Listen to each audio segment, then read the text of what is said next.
so glad you're here. Man, it always feels like I'm so loud in my own ears. Whenever I start, I always have to take a moment to get used to my own voice again after hearing it in such fidelity.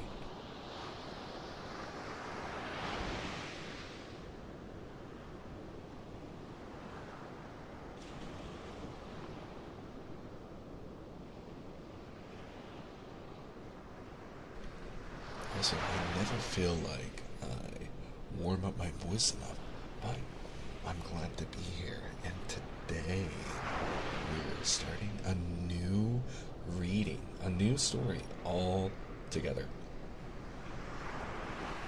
Actually, I feel like. Hold on. There we go. Let me just check a few things. I feel like the highs of my voice are a little bit too high, in my opinion. But I almost feel like you guys can hear like each little squeak of my throat. Or maybe I'm just too aware. Well, I've been practicing talking in the proper way to move from one ear to another. So, you know, skill comes with time and practice. Also, one, I hope you're feeling better. Well, I hope you'll feel better as you take time to rest. I'm glad that you are taking the time to rest. So many people make the mistake of trying to push through illness and not allowing their body the most opportunity to heal. And while there's definitely a lot of reason to allow yourself to move while you're feeling ill, you always have to make sure you're not over extending your body's abilities. It all comes down to what's ailing you in the end. But today, let me make sure I greet everyone. Leela, thank you for the hydrate. I already hydrated once, but I'll hydrate again just for you.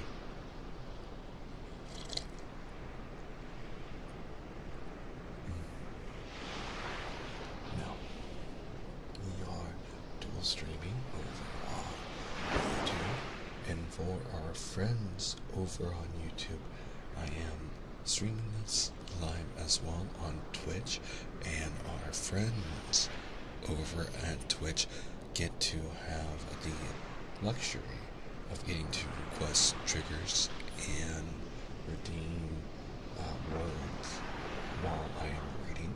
But today, we're starting a new story, and I felt like it'd be a lot of fun to dive into the world of The Wonderful Wizard of Oz by L. Frank Baum. Now, the reason why I think it would be a really fun idea to go into the story is because of the really, just well done movie, Wicked, which a lot of people I felt like were expecting the movie to really adhere to the musical faithfully, and I'm glad that they didn't. That not only are they taking musical inspiration from the Broadway play, but they're expanding and really flexing the benefits of being able to film the story of Wicked, and is taking a lot more storyline and direction from the original book, which I feel like the Broadway musical, while fantastic, does not do a great enough job of portraying the essence and dark themes and intensity of Wicked at its core, which the story is phenomenal. Highly recommend reading it. In fact, I still need to go back and reread the sequel to Wicked so I can then read the third book, which I do own. And sadly, I cannot read those on stream, considering that it'd be copyright infringement. However, we can read the original story that the book Wicked is based off of. And for those of you who loved the movie and musical Wicked in book, I do want to share a small fun fact about the main character, the Wicked Witch of the West. A lot of people don't know that Elphaba, the Wicked Witch of the West, is actually named in inspiration and as a respectful nod to the author, which is Elfrake Baum, which, if said fast, is Elpha Baum. Elphaba, Elfrake Baum. Yeah, I think that's actually super cool of the author of Wicked to go that far to respect and reference the original writer, and taking the source material and diving deeper and putting a lot of fleshing out the story and trying to expand about why the Wizard of Oz, the original story, was told in the way it was. And I always found it fascinating how he chose to try to push a lot of modern day issues and troubles into children's stories in which we grew up in. And I feel like that's a really wonderful pushing of comfort zones and challenging of original ideologies that we develop as kids from reading novels like this. I feel like it's a fun mental exercise. So, I'm going to take another sip of water. I'm a little dehydrated today.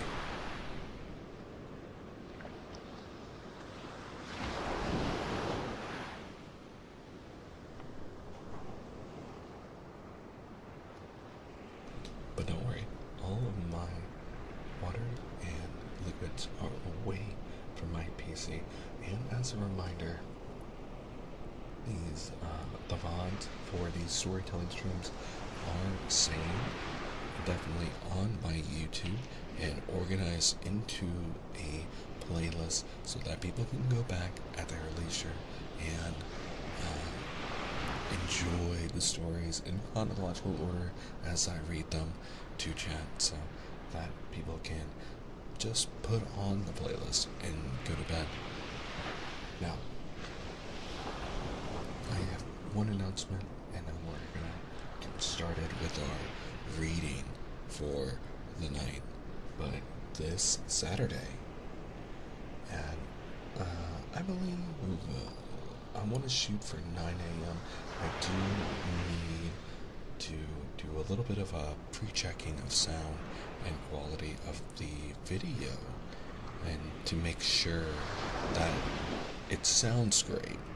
But I will be releasing my first official ASMR video that will include 10 hours of binaural recording of ocean sounds, actually the ocean sounds that you're hearing here, but presented with no speaking. However, it will begin with a guided meditation, so that if you are going to sleep or trying to relax, you can be guided into a nice, relaxed atmosphere and place in a 10-minute period.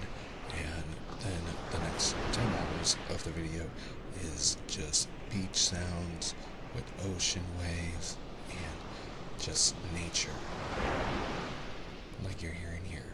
So I will be releasing that this Saturday as soon as I can make sure that the audio and the speaking portion of the video sounds good. I'm actually working with some people to make sure it actually sounds good. I'm just waiting to hear back from them to get their opinion. It's always good when you have resources and folks who are, willing to help you out and give feedback.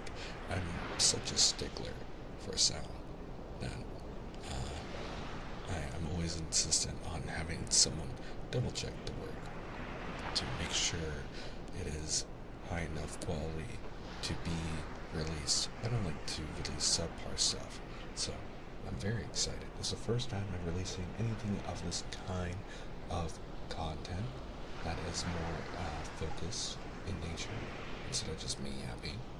So I will be announcing that officially, hopefully on Saturday, beyond this.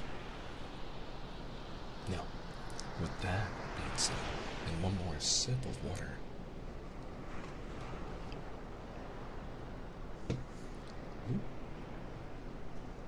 Let's begin the story of... that's not what I wanted.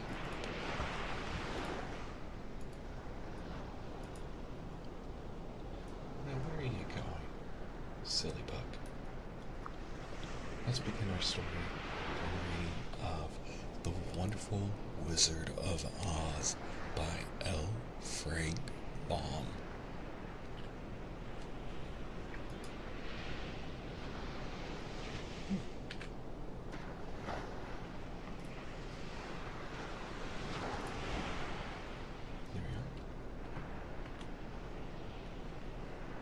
Interesting. Why are you not working? Excuse me.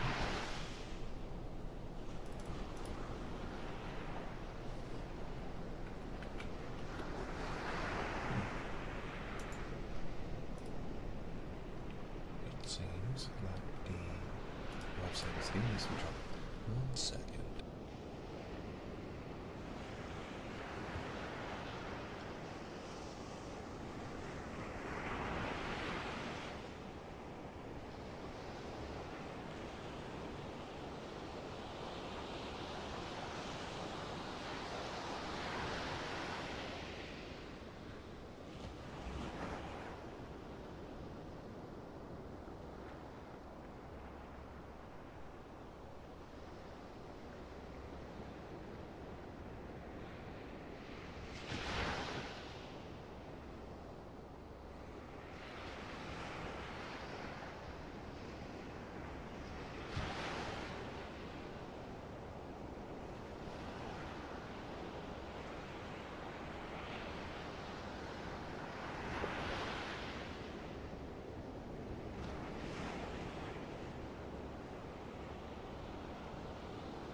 Let's try that again. Here we go. I had to reset the image connection to the website that I'm using, which is through the Library of Congress in the United States.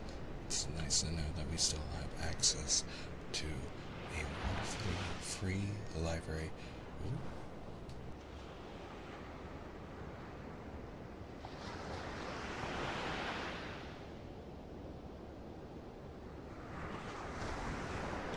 It's nice to know that we have access to such wonderful material that's available to everyone.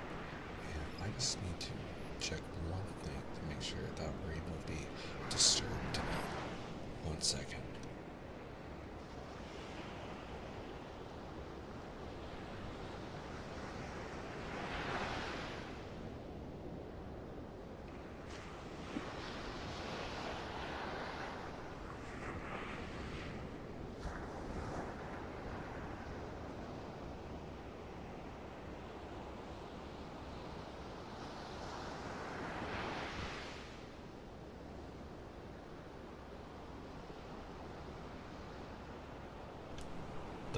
living with people. And I thought that they were done with laundry. I didn't want any laundry sounds going on while we were all hanging out. And I hope one last check of the audio to make sure that everything is sounding good. There we go. Alright, there we are. Now I can speak a little nicer, a little louder, and a little more intently with everyone.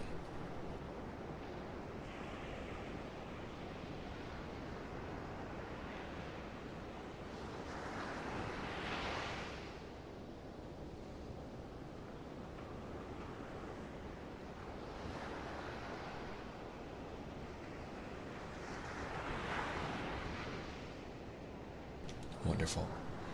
Okay. Now that I've made sure that audio levels are pretty good, and I'm just going to turn down the ocean sounds just one more smidge, just to make sure that everything sounds nice for you. Again, please let me know if I need to be any louder or any clearer, and I will happily adjust. But for now, let's go ahead and start with our story tonight. The Wonderful Wizard of Oz by L. Frank Baum.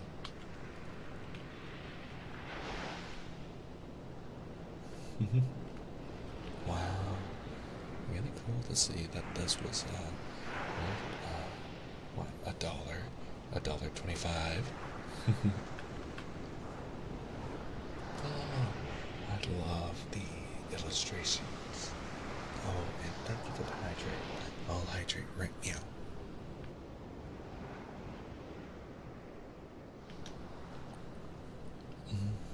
And there's some background noise, so let me reduce this just a touch. There we go. Bring this back up here. Wonderful. Okay.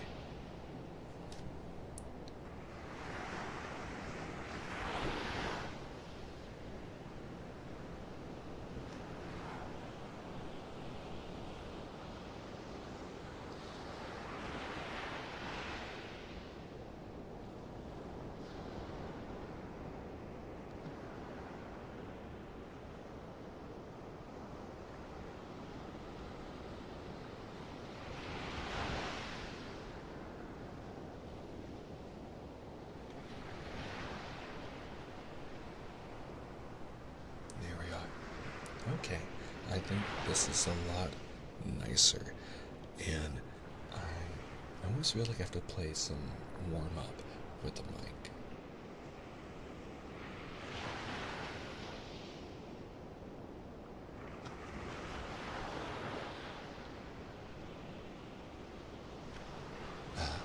Here we go. Lovely. Alright, now for real, we are getting into the story. I promise. This imagery actually takes me back a little bit. It almost looks like the book I read as a kid, with the imagery and all. When I was growing up, we had a very old library that had a lot of old books in it, and I loved it. I love the smell of the library, and just how wonderfully peaceful and cozy it was. I wish that they made that like a true candle scent. Oh, that'd be lovely.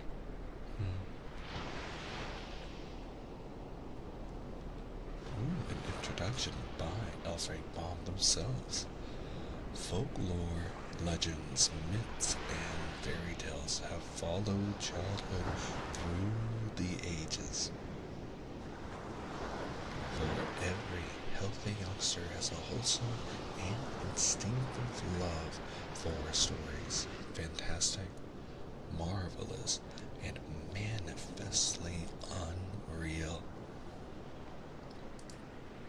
The winged fairy stories of Grimm and Anderson have brought more happiness to childish hearts than all other human creations.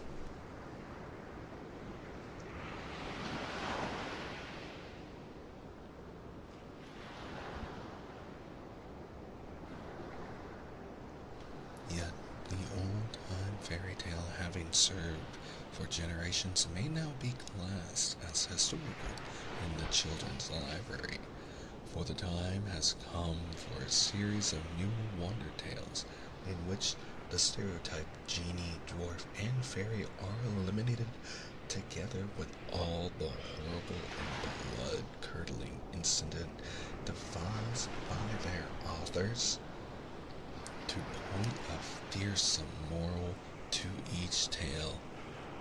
Modern education includes morality, therefore the modern child seeks only entertainment in its wonder tales and gladly dispenses with all disagreeable incident.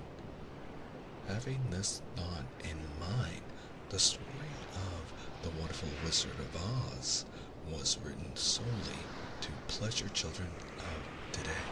It inspires to being a modernized fairy tale in which the wonderment and joy are retained and the heartaches and nightmares are left out.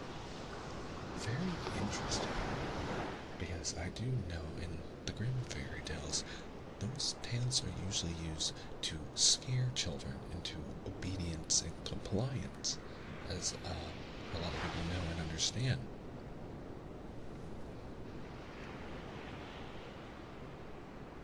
So it's interesting that this story, The Wonderful Wizard of Oz, is focused more on nurturing the wonder and happiness, pleasure of children without scaring them. Although I remember being a little bit scared of the Wicked Witch of the West and tornadoes. So wow. Over 100 years old.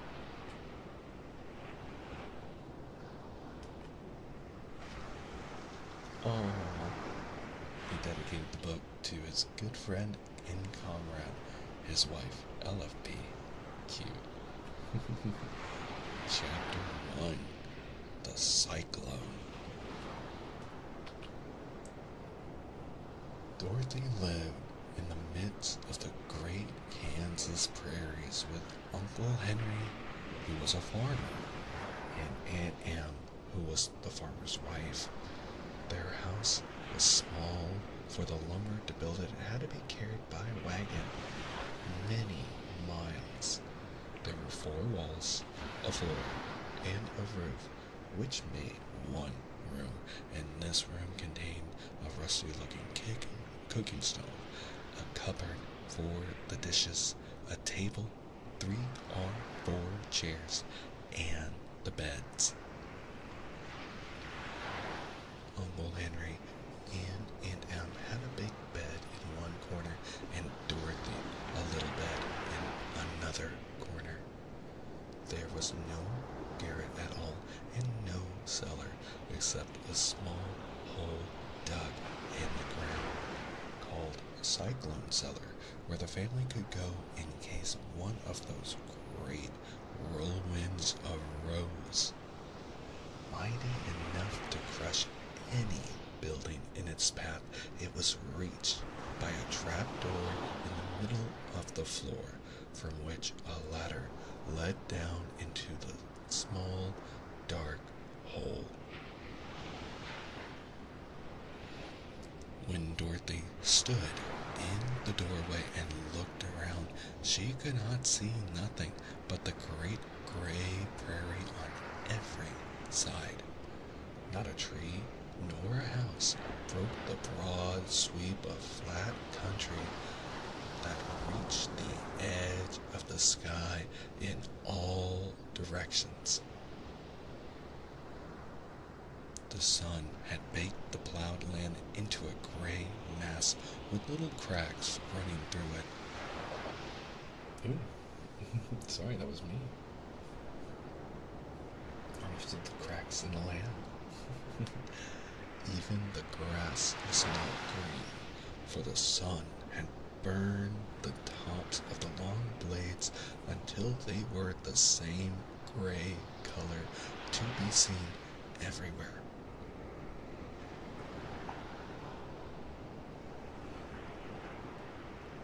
Once the house had been painted, but the sun blistered the paint and the rains washed it away, and now the house was as dull and gray as everything else.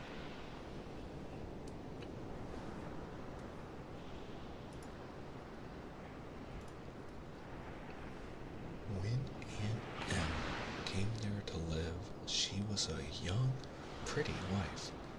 The sun and wind had changed her too. Oh my. They had taken the sparkle from her eyes and left them a sober gray. They had taken the red from her cheeks and lips, and they were also gray too. She was thin and gaunt and never smiled now. When Dorothy, who was an orphan, first came to her, Aunt Em had been so startled. Oh, what a cute drawing. Oh, she caught Toto by the ear. Poor pupper. She was so caught off guard by the child's laughter that she would scream and press her hand upon her heart whenever Dorothy's merry voice reached her ears. And she still looked at the little girl with wonder that she could find anything to laugh at. Uncle Henry never left. He worked hard from morning till night and did not know what joy was. He was gray also, from his long beard to his rough boots, and he looked stern and solemn and rarely spoke. It was Toto that made Dorothy laugh and saved her from growing as gray as her other surroundings. Toto was not gray. He was a little black dog with long, silky hair and a small black eyes that twinkled merrily on either side of his funny wee nose. Toto played all day long, and Dorothy played with him and loved him dearly.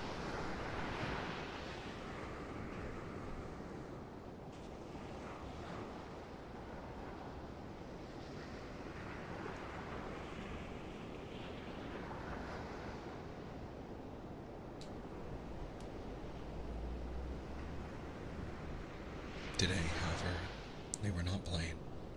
Uncle Henry sat upon the doorstep and looked anxiously at the sky, which was even grayer than usual.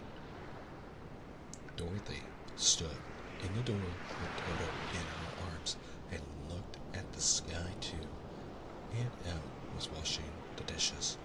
From the far north, they heard a low wail on the wind, and Uncle Henry and Dorothy could see where the long grass bowed and raised before the coming storm. There now came a sharp whistling in the air from the south, and as they turned their eyes that way, they saw ripples in the grass coming from that direction also. Suddenly, Uncle Henry stood up. "There's a cyclone coming in," he called to his wife. "I'll go look after this dog." Then he ran toward the sheds where the cows and horses were kept.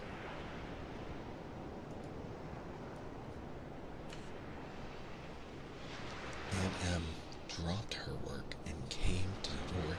One glance told her of the danger close at hand. "Quick, Dorothy," she screamed. "Run for the cellar." Toto jumped out of Dorothy's arms and hid under the bed, and the girl started to get him. Aunt Em badly frightened, threw open the trapdoor in the floor and climbed down the ladder into the small, dark hole. Dorothy caught Toto at last and started to follow her aunt. When she was halfway across the room, there came a great shriek from the wind, and the house shook so hard that she lost her footing and sat down suddenly upon the floor. A strange thing then happened. The house whirled around 2 or 3 times and rose slowly through the air. Dorothy felt as if she were going up in a balloon. The north and south winds met where the house stood and made it the exact center of the cyclone.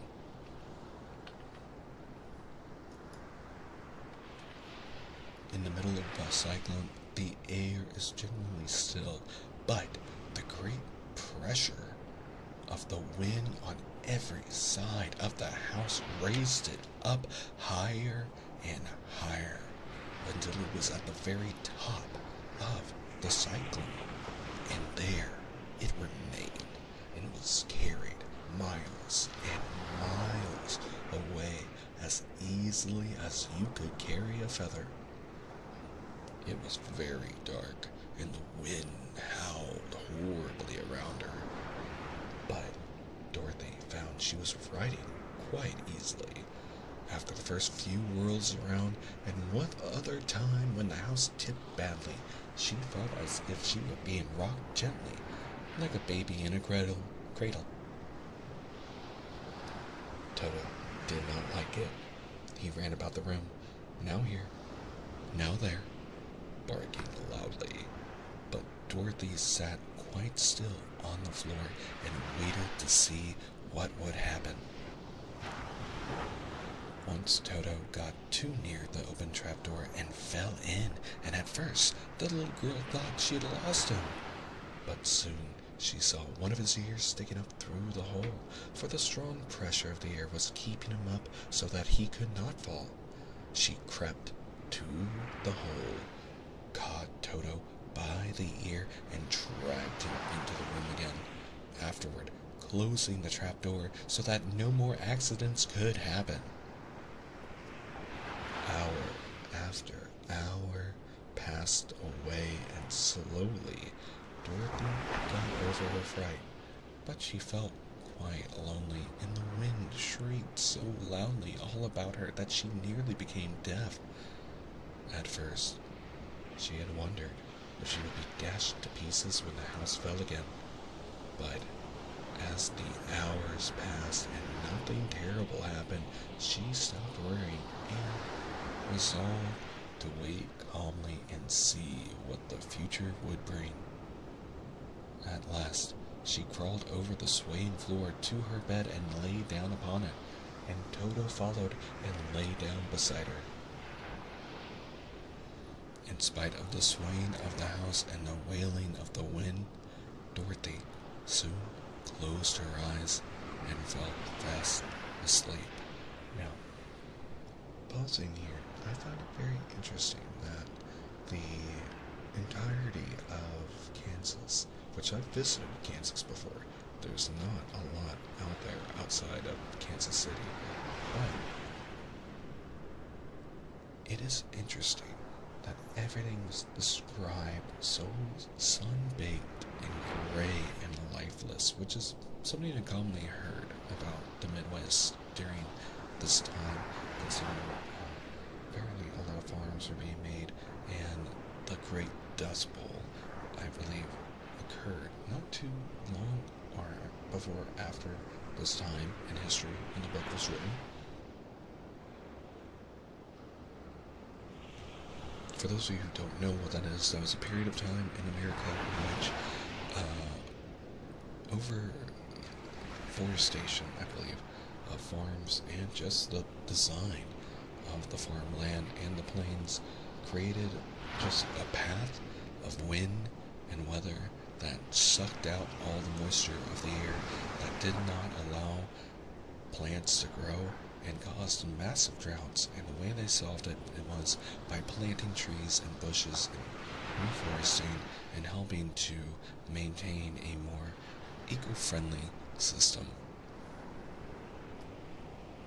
It's always a wonder to me how nature is quick to cast its judgment and operation and show where humanity not makes a mistake but doesn't properly respect nature and the ecosystem around it. Very interesting. Anyway, continuing with the story. Chapter 2. The Council with the Munchkins. I like this little lady holding a sign saying, "Let Dorothy go to the city of emeralds."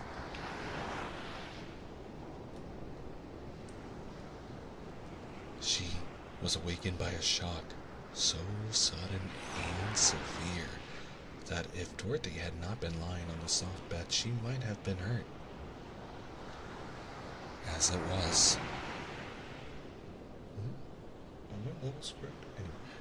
was, the jar made her catch her breath and wonder what had happened.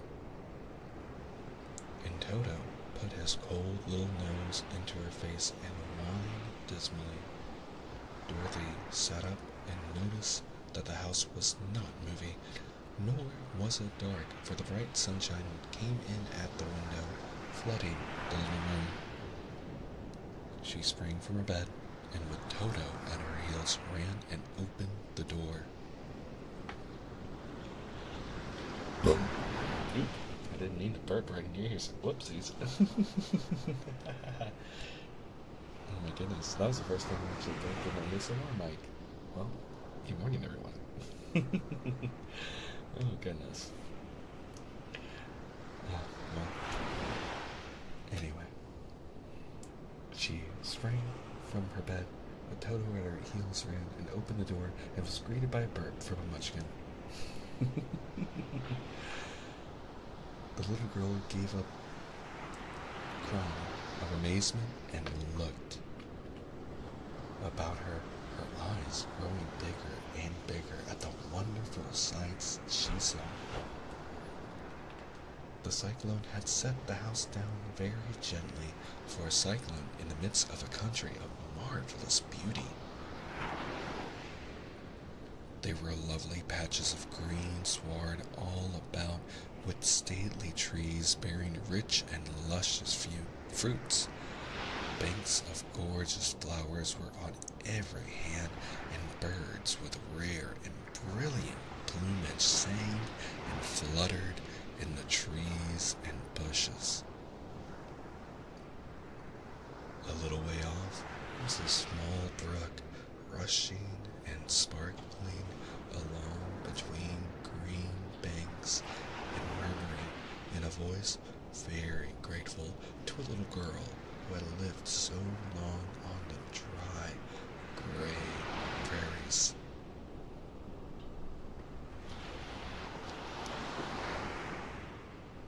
While she stood, looking eagerly at the strange and beautiful sights, she noticed coming toward her a group of the queerest people she had ever seen. They were not as big as the grown folk she had always been used to, but neither were they very small. In fact, they seemed about as tall as Dorothy, who was a well-grown child for her age, although they were, so far as looks goes, many years older. 3 were men and 1 a woman, and all were oddly dressed. They wore round hats that rose to a small point a foot above their heads, with little bells around the brims that tinkled sweetly as they moved. The hats of the men were blue. The little woman's hat was white.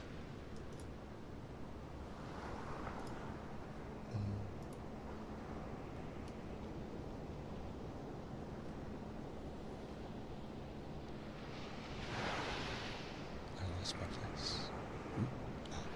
The hats of the men were blue. she wore a white gown that hung in plaits from her shoulders. Over it were sprinkled little stars that glistened in the sun like diamonds.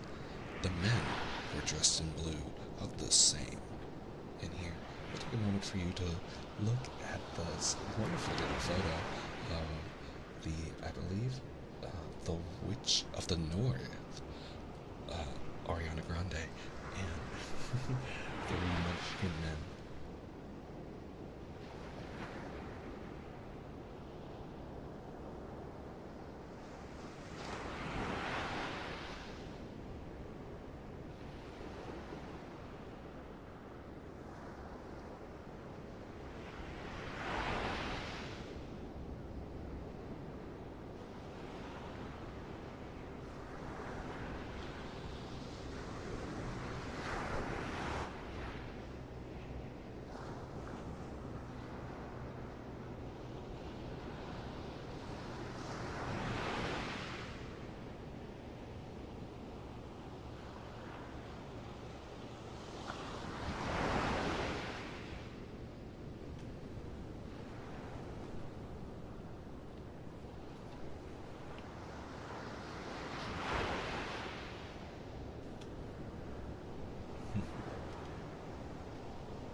They were blue shade as their hats and wore well-polished boots with a deep roll of blue at the tops. The men, Dorothy thought, were about as old as Uncle Henry, for two of them had beards. But the little woman was doubtless much older. Her face was covered with wrinkles, her hair was nearly white, and she walked rather stiffly. Oh, poor Ariana. I hope she's well. Sorry, forgive the jokes. When these people drew near the house where Dorothy was standing in the doorway, they paused and whispered among themselves, as if afraid to come farther. But the little woman walked up to Dorothy, made a low bow, and said in a sweet voice, "You are welcome, most noble sorceress, to the land of the Munchkins. We are so grateful to you for having killed the Wicked Witch of the East and for setting our people free from bondage." Dorothy listened to the speech with wonder. What could the little woman possibly mean by calling her a sorceress and saying she had killed the Wicked Witch of the East? Dorothy was an innocent, harmless little girl who had been carried by a cyclone many miles from home, and she had never killed anything in all her life. But the little woman evidently expected her to answer, so Dorothy said with hesitation, "You're very kind, but there must be some mistake. I've not killed anything." "Your house did, anyway," replied the little woman with a laugh. "And that is the same thing. See," she continued, pointing to the corner of the house, "there are her 2 toes still sticking out from under a block of wood." Dorothy looked and gave a little cry of fright. There indeed, just under the corner of the great beam the house rested on, 2 feet were sticking out, sawed and silver shoes with pointed toes.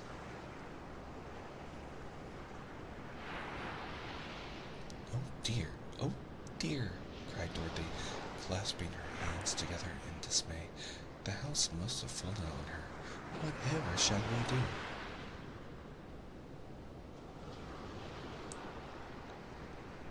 "There's nothing to be done," said the little woman calmly. "But who was she?" asked Dorothy. She was the Wicked Witch of the East, as I said. Answered the little woman. She has held all the Munchkins in bondage for many years, making them slave for her night and day. Now they are all set free and are grateful to you for the favor. Who are the Munchkins? Inquired Dorothy. Also Deshi. Hello. Welcome to the stream. Nice to meet you.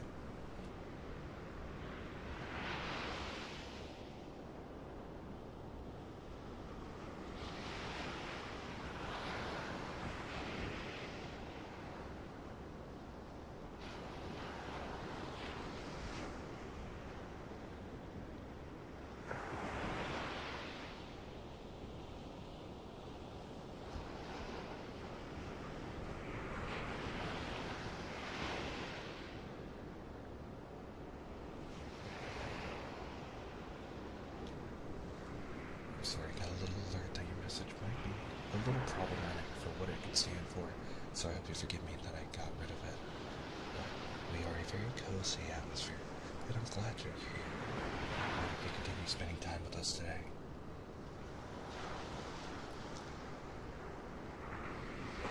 Who are the Munchkins? Inquired Dorothy. They are the people. They are the people who live in this land of the East, where the Wicked Witch ruled. Are you a Munchkin? Asked Dorothy. No, but I am their friend, although I live in the land of the North. When they saw the Witch of the East was dead, the Munchkin sent a swift messenger to me, and I came at once.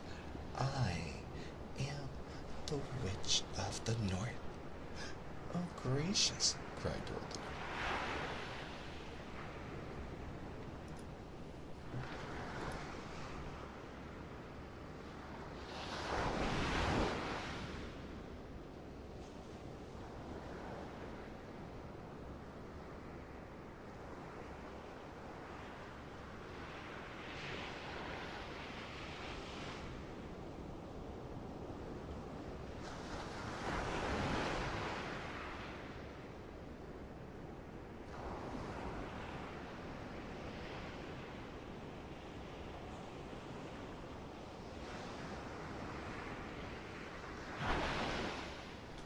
Sorry, I saw a 3-minute ad was coming up, and I was trying to pause it. But for those of you who are watching and may not be subscribed, I do apologize for the ads, and I do hope you guys stay around.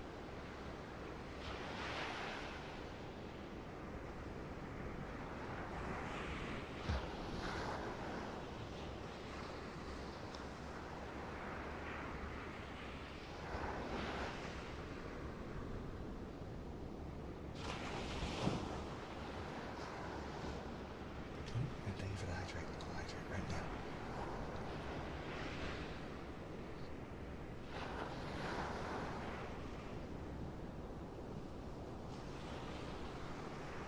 And thank you, Emma. And I'll go ahead and stretch. Thank you so much.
Yes, thank you. And thank you for the stretch. And I was just adjusting a couple of settings before moving forward. Thank you so much.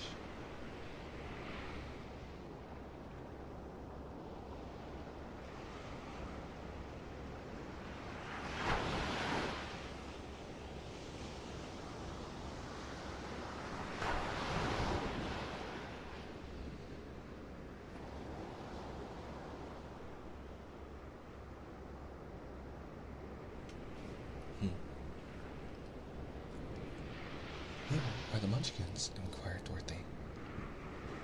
They are the people who live in this land of the East, where the Wicked Witch ruled. Are you a Munchkin? Asked Dorothy. No, but I am their friend, although I live in the land of the North. When they saw the Witch of the East was dead, the Munchkin sent a swift messenger to me, and they came at once.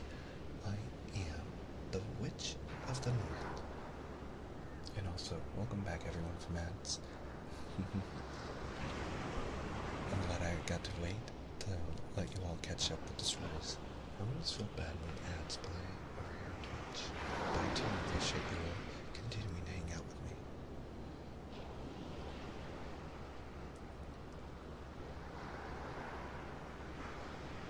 Oh gracious, cried Dorothy. Are you a real witch? Yes, indeed, answered the little woman. But I am a good witch, and the people love me. I am not as powerful as the Wicked Witch who ruled here before, or I should have set the people free myself. But I thought all witches were wicked, said the girl, who was frightened at facing a real witch.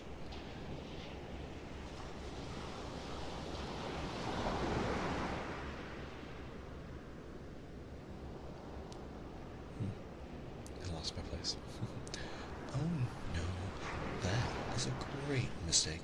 There were only 4 witches in all the land of Oz, and 2 of them, those who live in the north and the south, are good witches. I know this is true, for I am one of them myself, and cannot be mistaken.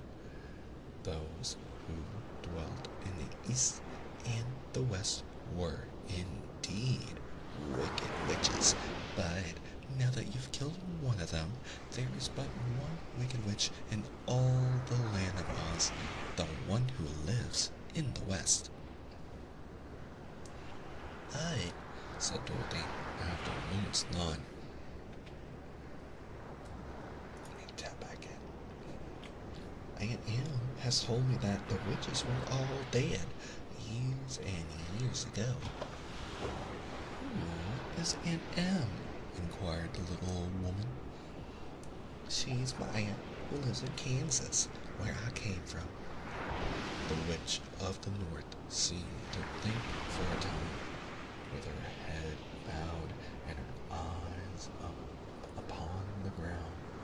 Then she looked up and said, I do not know where Kansas is, for I have never heard that country mentioned before. But tell me, is it a civilized country? Oh yes, replied Dorothy. Then that accounts for it. In the civilized countries, I believe there are no witches left, nor wizards, nor sorceresses, or nor magicians. But, you see, the land of Oz has never been civilized, for we are cut off from the rest of the world. Therefore, we still have witches and wizards amongst us. Who are the wizards? Asked Dorothy. Oz himself is the great wizard, answered the witch, sinking her voice to a whisper. He is more powerful than all the rest of us together. He lives in the city of emeralds. Dorothy was going to ask another question, but just then the Munchkins, who had been standing silently by, gave a loud shout and pointed to the corner of the house where the wicked witch had been lying. "What is it?" asked the little old woman, and looked and began to laugh. The feet of the dead witch had disappeared entirely, and nothing was left but the silver shoes. "She was so old," explained the witch of the north, "that she dried up quickly in the sun. That is the end of her. But the silver shoes are yours, and you shall have them to wear." She reached down and picked up the shoes, and after shaking dust out of them, handed them to Dorothy. "The witch of the east was proud of those silver shoes," said one of the Munchkins, "and there is some charm connected to them. But what it is, we never knew." Dorothy carried the shoes into the house and placed them on the table. Then she came out again to the Munchkins and said, "I'm anxious to get back to my aunt and uncle, for I'm sure they will worry about me. Can you help me find my way?" The Munchkins and the witch first looked at one another and then at Dorothy, and then shook their heads. At the east, not far from here," said one, "there is a great desert, and none could live to cross it." "It is the same in the south," said another, "for I have been there and seen it. The south is the country of the Quadlings."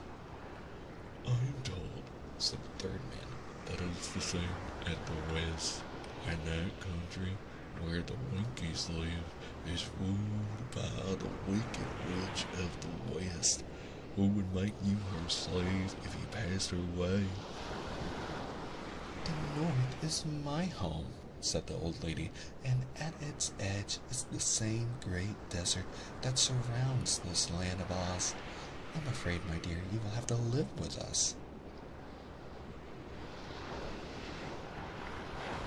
Dorothy began to sob at this, for she felt so lonely among all these strange people. Her tears seemed to grieve the kind-hearted Munchkins, for they immediately took out their handkerchiefs and began to weep also. As for the little old woman, she took off her cap and balanced the point on the end of her nose, while she counted 1, 2, 3 in a solemn voice. At once, the cap changed to a slate on which was written in big white chalk marks, let Dorothy go to the city of emeralds." The little old woman took the slate from her nose, and having read the words on it, asked, "Is your name Dorothy, my dear?" "And thank you, Leela. I appreciate you. Best sheep, best girl, for real, for real."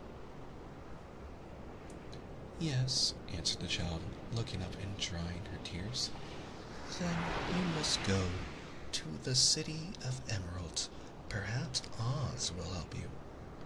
"Where is the city?" asked Dorothy. "It is exactly in the center of our country, and is ruled by Oz, the great wizard I told you of."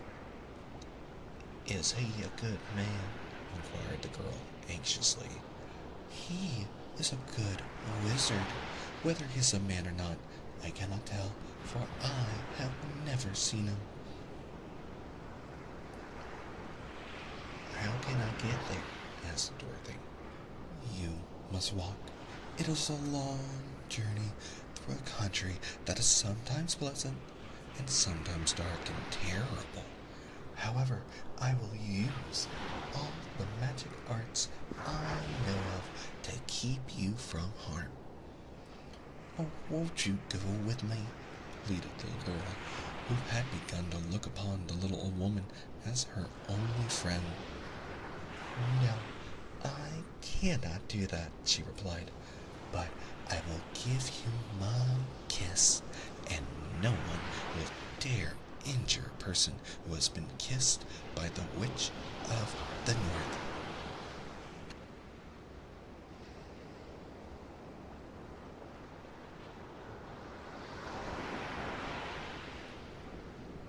She came close to Dorothy and kissed her gently on the forehead.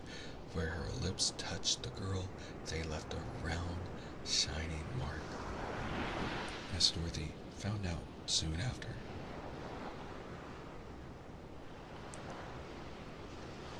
The road to the city of emeralds is paved with yellow brick, said the witch.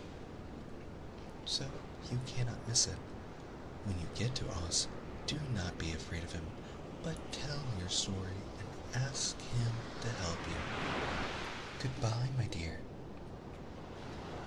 The three munchkins bowed low to her and wished her a pleasant journey, after which they walked away through the trees.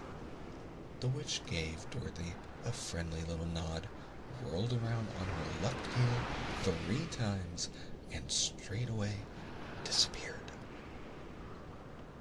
Much to the surprise of little Toto, who barked after her loudly enough when she had gone, because he had been afraid even to growl while she stood by. But Dorothy, knowing her to be a witch, had expected her to disappear in just that way, and was not surprised in the least. Chapter 3. How Dorothy Saved the Scarecrow. Thank you all for spending time with me tonight. I'm glad you're here. I hope you're doing well. As we begin this 3rd chapter, I do want to remind you to please make sure that you're hydrating and taking care of yourself. For me, it's around 9 p.m. Eastern Standard Time, and this is a great time to take any medication if you live anywhere near that I live in, anywhere near the time zone I live in, to make sure you take care of yourself and treat yourself kindly, especially as we're getting close to the end of the week. I'm glad that you're here, and I'm glad you're able to rest. I'm gonna hydrate really quick, and then we'll begin the next chapter.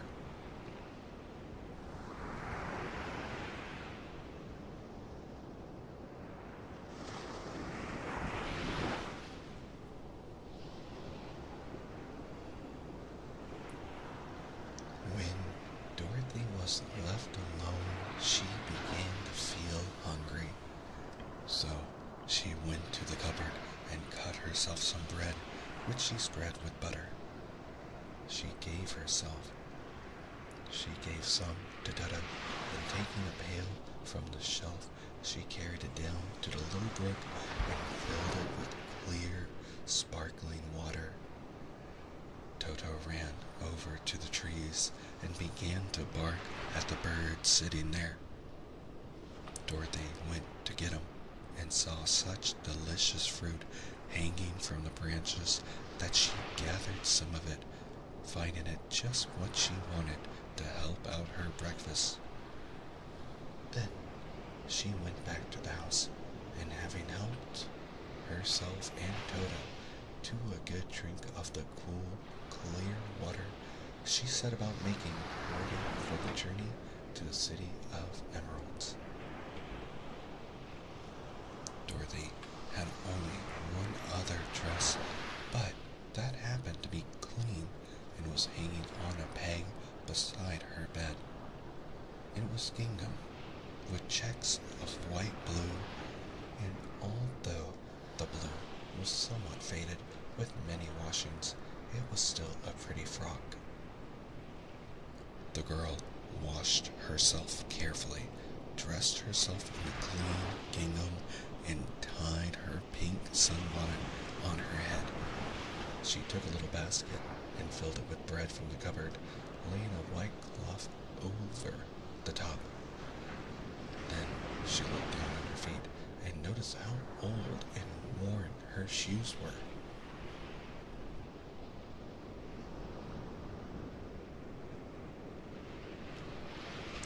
They surely will never do for a long journey, Toto, she said. And Toto looked up into her face with his little black eyes and wagged his tail to show he knew what she meant. At that moment, Dorothy saw lying on the table the silver shoes that had belonged to the Witch of the East. I wonder if they will fit me, she said to Toto. They would be just the thing to take a long walk in, for they could not wear out. She took off her old leather shoes and tried on the silver ones, which fitted her as well as if they had been made for her. Finally, she picked up her basket. Come along, Toto, she said. We will go to the Emerald City and ask the Great Oz how to get back to Kansas again. She closed the door, locked it, and put the key carefully in the pocket of her dress. And so, with Toto trotting along soberly behind her, she started on her journey. There were several roads nearby, but it did not take her long to find the one paved with yellow brick. Within a short time, she was walking briskly toward the Emerald City, her silver shoes tinkling merrily on the hard yellow roadbed. The sun shone bright and the birds sang sweet, and Dorothy did not fear nearly as bad as you might think a little girl who had been suddenly whisked away from her own country and set down in the midst of a strange land. She was surprised as she walked along to see how pretty the country was about her.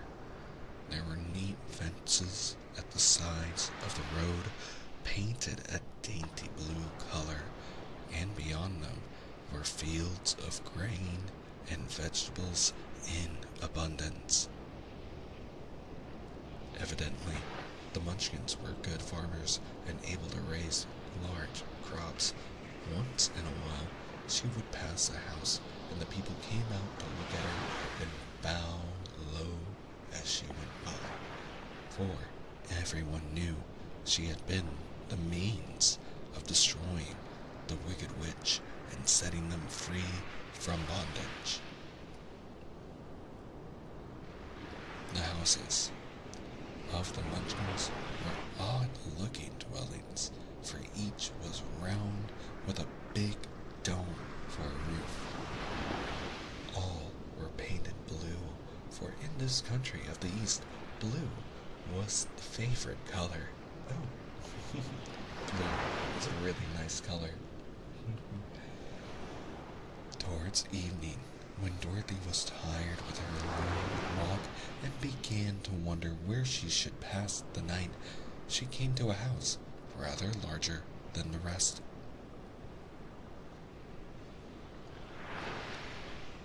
On the green lawn before it, many men and women were dancing.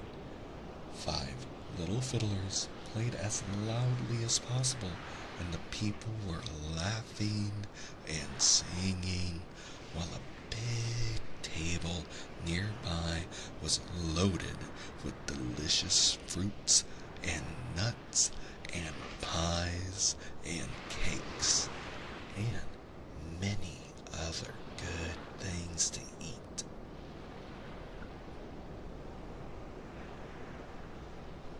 The people greeted Dorothy kindly and invited her to supper and to pass the night with them, for this was the home of one of the richest Munchkins in the land, and his friends were gathered with him to celebrate their freedom from the bondage of the wicked witch.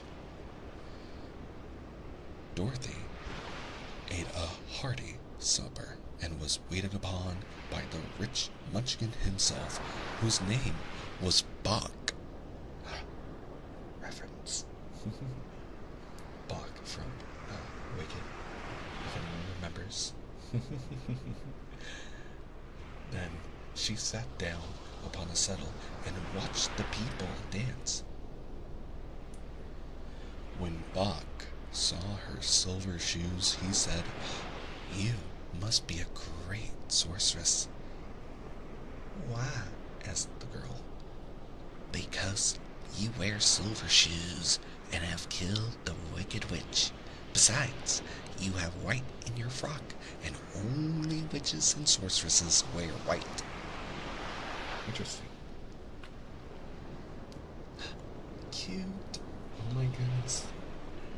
You know, I kind of wish in our day and age we wore fancier clothing. I'd love to get dressed up. I like dressing nicely.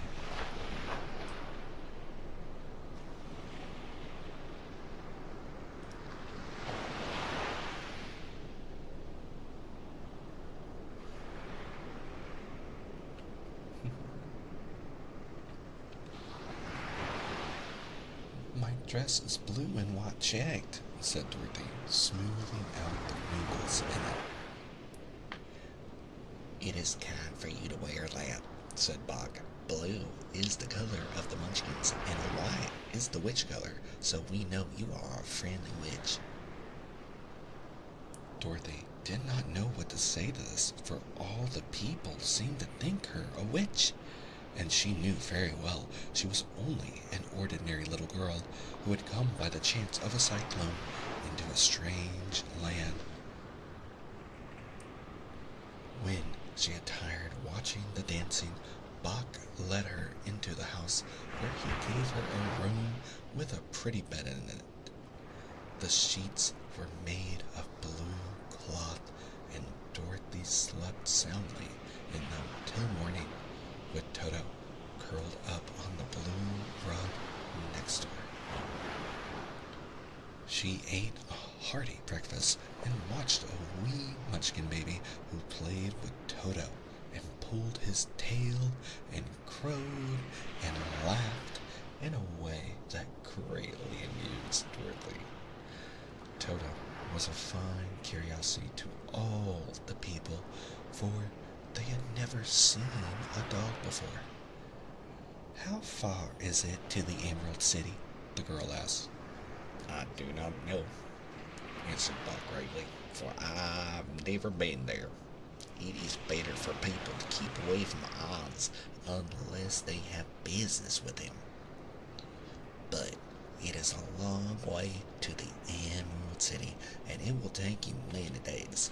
The country here is rich and pleasant, but you must pass through in rough and dangerous places before you reach the end of your journey. This worried Dorothy a little, but she knew that only the great Oz could help her get to Kansas again. So she bravely resolved not to turn back. She bade her friends goodbye and again started along the road of yellow brick. When she had gone several miles, she thought she should stop to rest, and so climbed to the top of the fence beside the road and sat down. There was a great cornfield beyond the fence, and not far away she saw a scarecrow placed high on a pole to keep the birds from the ripe corn. Dorothy leaned her head chin upon her hand and gazed thoughtfully at the scarecrow. Its head was a small sack stuffed with straw, with eyes, nose, and mouth painted on it to represent a face. An old pointed blue hat that belonged to some Munchkin was perched on this head, and the rest of the figure was a blue suit of cloths, worn and faded, which had also been stuffed with straw. On the feet were some old boots with blue tops such as every man wore in this country, and the figure was raised above the stalks of corn by means of the pole stuck up its back. While Dorothy was looking earnestly into the queer painted face of the scarecrow, she was surprised to see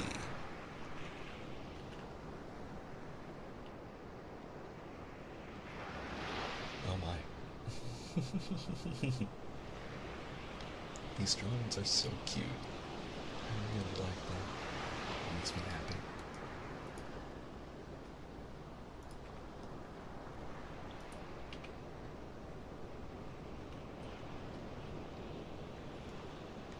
One of the eyes slowly winked at her. She thought she must have been mistaken at first, for none of the scarecrows in Kansas ever winked. But presently, the figure nodded its head to her in a friendly way.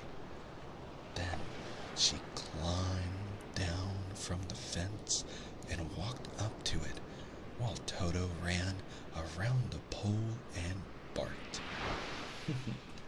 What voice should I get though? He is a country scarecrow, so a country voice should fit. Good day, said the scarecrow in a rather husky voice. Did you speak? asked the girl in wonder. Certainly, answered the scarecrow. How do you do?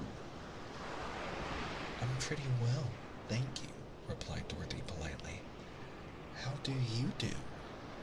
I'm not feeling well, said the scarecrow with a smile, for it is very tedious being perched up here night and day to scare away crows.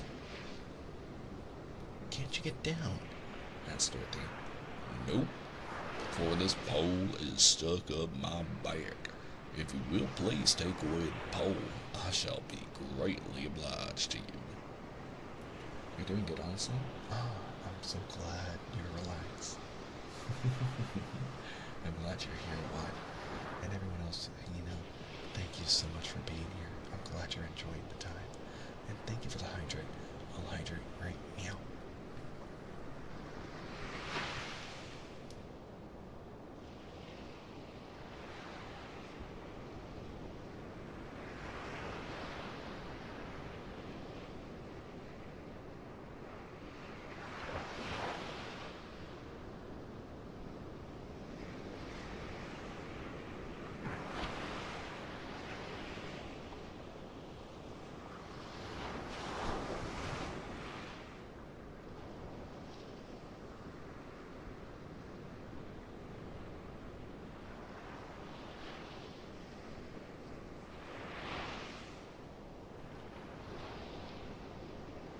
Thank you so much. Dorothy reached up both arms and lifted the figure off the pole. For being stuffed with straw, it was quite light. Thank you very much, said the scarecrow When he had been set down on the ground, I feel like a new man. Dorothy was puzzled at this, for it sounded queer to hear a stuffed man speak, and to see him bow and walk along beside her. Who are you? asked the scarecrow when he had stretched himself and yawned. And where are you going? My name is Dorothy, said the girl, and I am going to the Emerald City to ask the Great Oz to send me back to Kansas. Where's the Emerald City? He inquired. And who is Oz? Why, you don't know? She returned in surprise. No, indeed. I don't know anything. You see, I'm stuffed, so I have no brains at all, he answered sadly.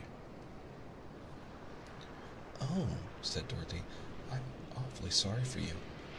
Do you think, he asked, if I go to the Emerald City with you, that the Great Oz will give me some brains? I cannot tell, she returned, but you may come with me if you like. If Oz will not give you any brains, you'll be no worse off than you are now. That is true, said the Scarecrow.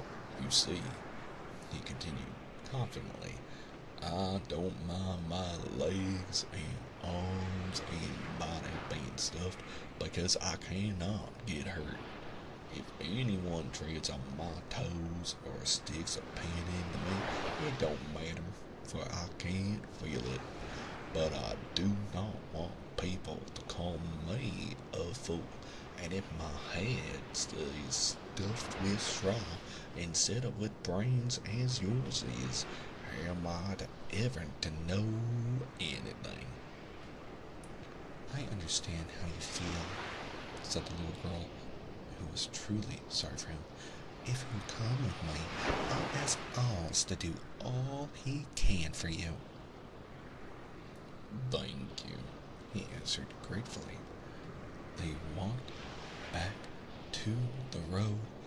Dorothy helped him over the fence, and they started along the path Of yellow brick for the Emerald City. Toto did not like this addition to the party at first. He smelled around the stuffed man as if he suspected there might be a nest of rats in the straw, and he often growled in an unfriendly way at the Scarecrow. Don't mind, Toto, said Dorothy to her new friend. He never minds.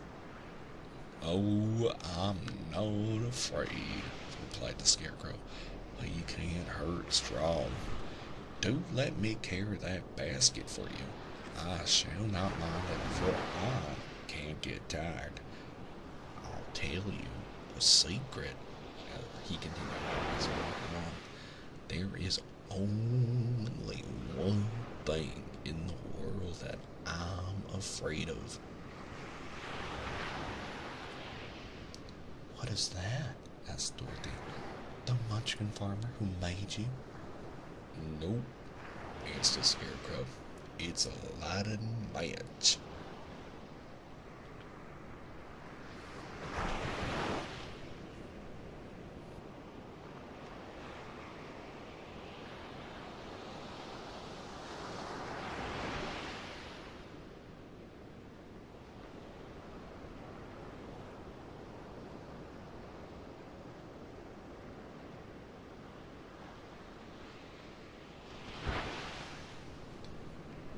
Chapter 4. The Road Through the Forest.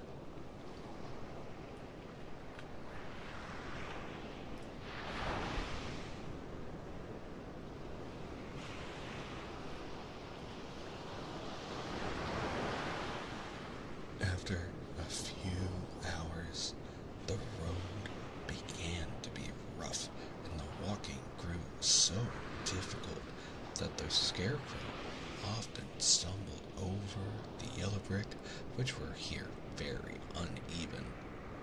Sometimes, indeed, they were broken or missing altogether, leaving holes that Toto jumped across and Dorothy walked around. As for the Scarecrow, having no brains, he walked straight ahead and so stepped into the holes and fell at full length on the hard bricks. It never hurt him, however, and Dorothy would pick him up and set him upon his feet again, while he joined her in laughing merrily at his own mishap.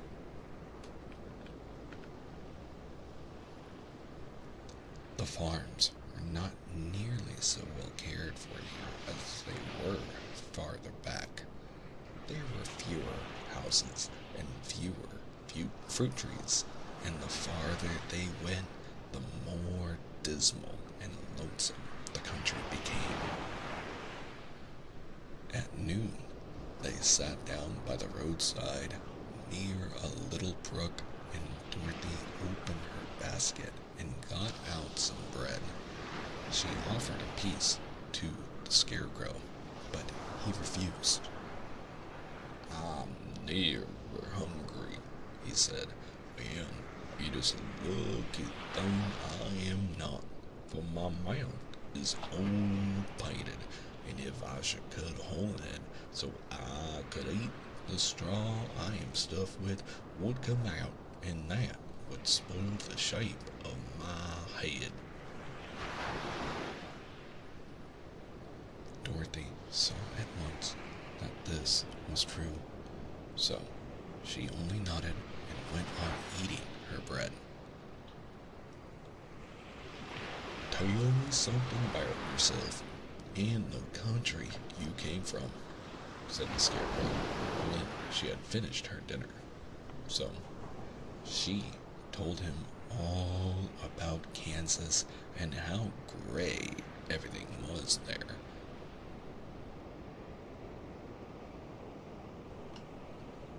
And how the cyclone had carried her to this queer land of Oz. The Scarecrow listened carefully and said, "I cannot understand why you should wish to leave this beautiful country and go back to the dry, gray place you call Kansas."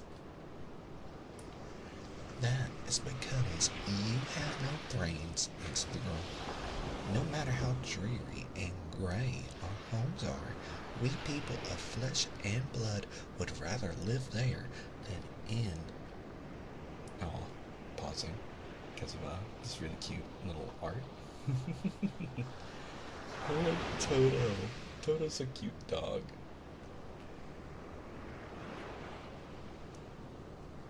Rather live there than any other country, be it ever so beautiful. There is no place like home." The Scarecrow sighed. "Of course, I can't not understand it," he said. "If your heads were stuffed with straw like mine, you would probably all live in the beautiful places, and then Kansas would have no people at all. It is fortunate for Kansas that you have brains." "Won't you tell me a story while we are resting?" asked the child. The Scarecrow looked at her reproachfully and answered, "My life has been so short that I really know nothing whatever. I was only made the day before yesterday. What happened in the world before that time is all unknown to me." Luckily, when the farmer made my head, one of the first things he did was to paint my ears so that I heard what was going on. There was another munchkin with him, and the first thing I heard was the farmer saying, "How do you like those ears?" "They aren't straight," answered the other. "Never mind," said the farmer. "They are ears just the same," which was true enough. "Now I'll make the eyes," said the farmer.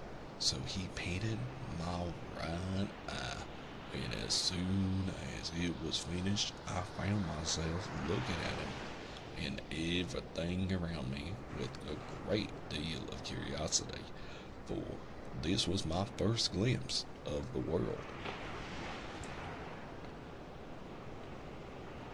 "That's a rather pretty eye," remarked the munchkin, who was watching the farmer. "Blue paint is just the color for eyes."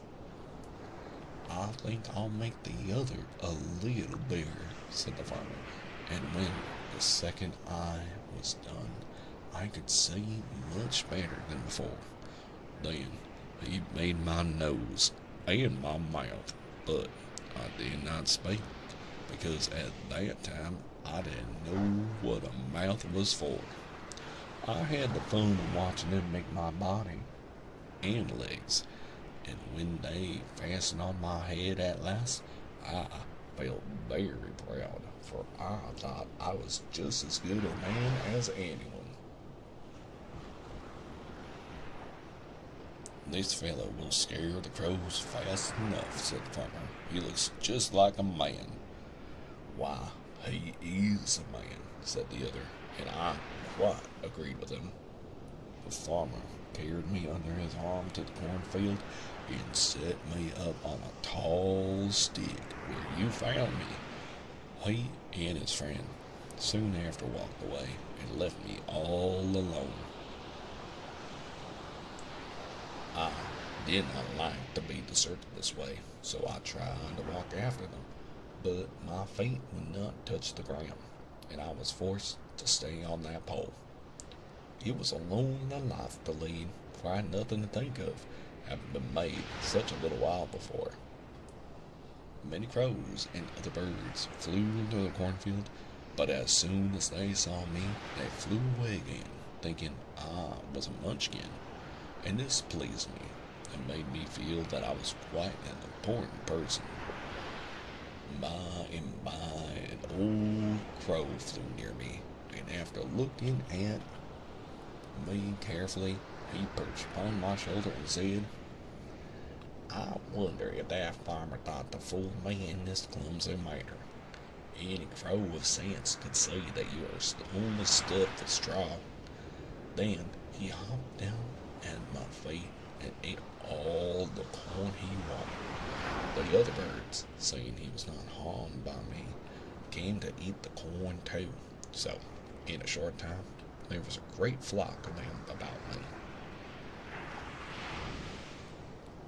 I felt sad at this, for it showed I was not such a good scarecrow after all.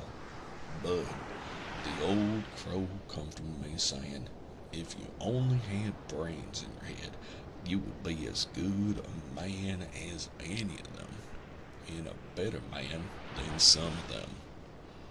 Brains are the only things worth having in this world, no matter one is a crow or a man. Which, you know what, I agree. A good brain is a very good thing to have. After the crows had gone, I thought this over and decided I would try hard to get some brains. But good luck, you came along and pulled me off the stake, and from what you say, I am sure the great Oz will give me brains as soon as we get to the Emerald City. I hope so, said Dorothy earnestly, since you seem anxious to have them. Oh, yes, I am anxious, returned the Scarecrow. It is such an uncomfortable feeling to know one is a fool. Well, said the girl, let us go. And she handed the basket to the Scarecrow. There were no fences at all by the roadside now, and the land was rough and untilled. Towards evening, they had come to a great forest where the trees grew so big and close together that their branches met over the row of yellow bricks. It was almost dark under the trees, for the branches shut out the daylight. But the travelers did not stop and went on into the forest. If this road goes in, it must come out, said the Scarecrow. And as the Emerald City is at the other end of the road, we must go wherever it leads us. Anyone would know that, said Dorothy. Certainly, that is why I know it, returned the Scarecrow. If it required brains to figure out, I never should have said it. After an hour or so, the light faded away, and they found themselves stumbling along in the darkness. Dorothy could not see at all, but Toto could, for some dogs see very well in the dark, and the Scarecrow declared he could see as well by day. So she took hold of his arm and managed to get along fairly well.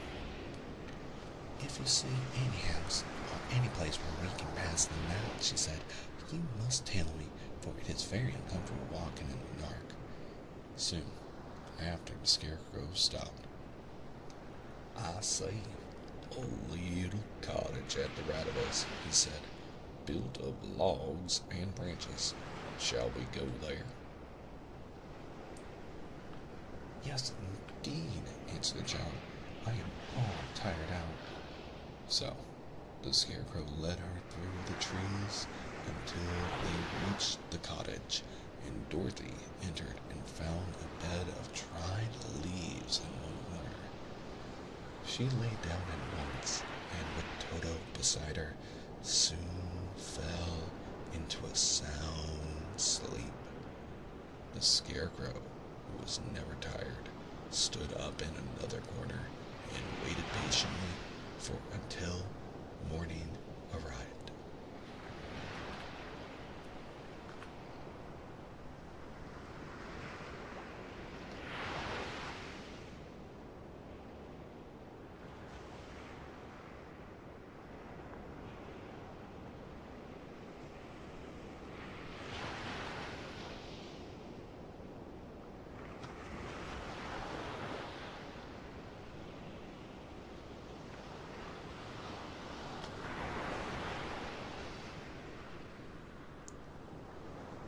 Chapter 5: The Rescue of the Tin Woodman.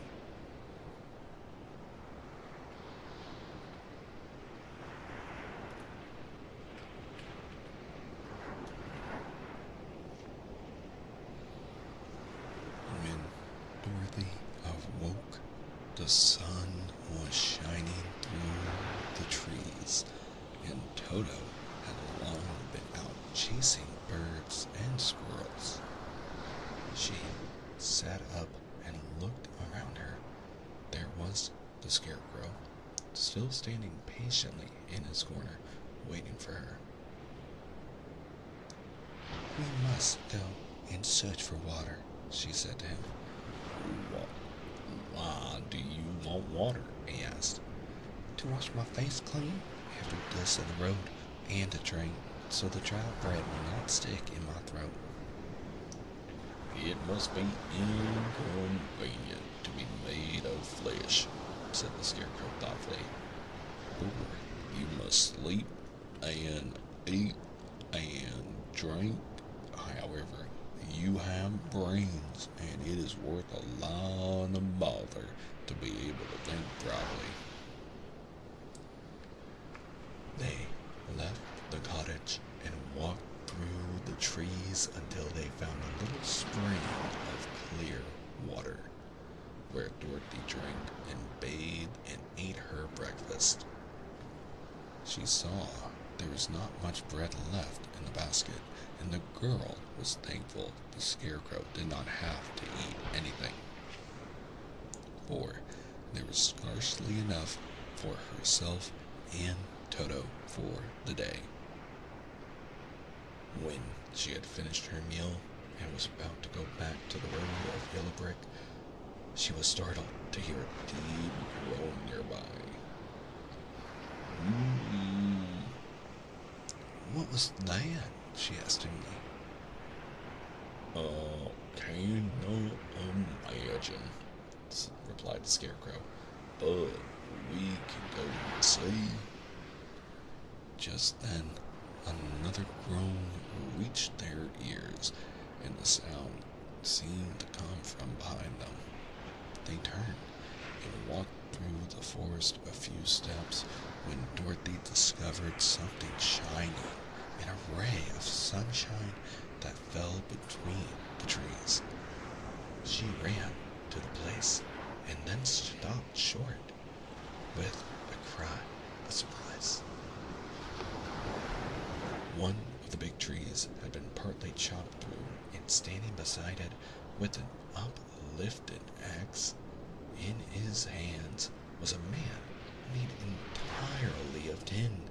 His head and arms and legs were jointed upon his body, but he stood perfectly motionless, as if he could not stir at all.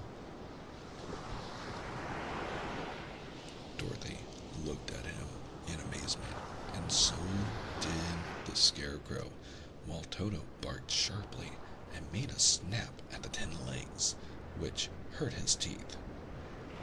"Did you groan?" asked Dorothy. Yes, answered the Tin Man. I did. I've been groaning for more than a year, and no one has ever heard me before or come to help me. "What can I do for you?" she inquired softly, for she was moved by the sad voice in which the man spoke. Get an oil can and oil my joints. He answered. They are rusted so badly that I cannot move them at all. If I'm all oiled, I shall soon be all right again. You will find an oil can on a shelf in the cottage. Dorothy at once ran back to the cottage and found the oil can, and then she returned and asked anxiously, "Where are your joints?" Oil my neck first. replied the Tin Woodman. So she oiled it, and as it was quite badly rusted, the Scarecrow took hold of the tin head and moved it gently from side to side until it worked freely, and then the man could turn it himself. Now, oil the joints in my arms, he said, and Dorothy oiled them, and the Scarecrow bent them carefully until they were quite free from rust and as good as new. The Tin Woodman gave a sigh of satisfaction and lowered his axe, which leaned against the tree. "This is a great comfort," he said. "I have been holding that axe in the air ever since I rested, and I'm glad to be able to put it down at last. Now, if you will oil the joints of my legs, I shall be all right once more."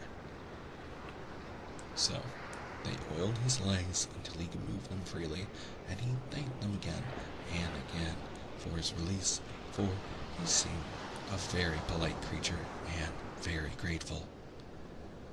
"I might have stood there always if you had not come along," he said, "so you have certainly saved my life.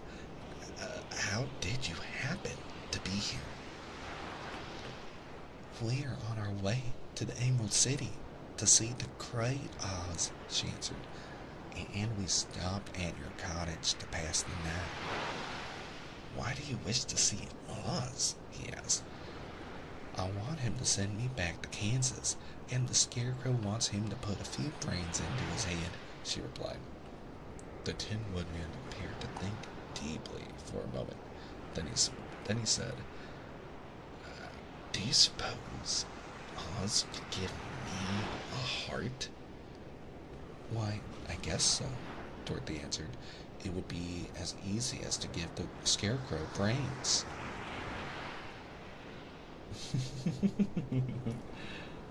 This is so cute. I like that he has like a little metal bow tie. It's adorable. True, the Tin Woodman returned. "So, if you allow me to join your party, I will also go to the Emerald City and ask Oz to help me." "Come along," said the Scarecrow heartily, and Dorothy added that she would be pleased to have his company. So the Tin Woodman shouldered his axe, and they all passed through the forest until they came to the road that was paved with yellow brick. The Tin Woodman had asked Dorothy to put the oil can in her basket, for, he said, if I should get caught in the rain and rust again, I would need the oil can badly. sadly. It was a bit of good luck to have their new comrade join the party, for soon after they had begun their journey, again they came to a place where the trees and the branches grew so thick over the road that the travelers could not pass. But the Tin Woodman set to work with his axe and chopped so well that soon he cleared a passage for the entire party. Dorothy was thinking so earnestly as they walked along that she did not notice when the Scarecrow tumbled into a hole and rolled over to the side of the road. Indeed, he was obliged to call to her to help him up again. Why didn't you walk around the hole? Asked the Tin Woodman.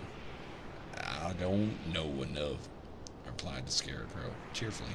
My head is stiff and strong, and that is why I am going to Oz to ask him for some brains. Oh, I see, said the Tin Woodman. But after all, brains are not the best things in this world.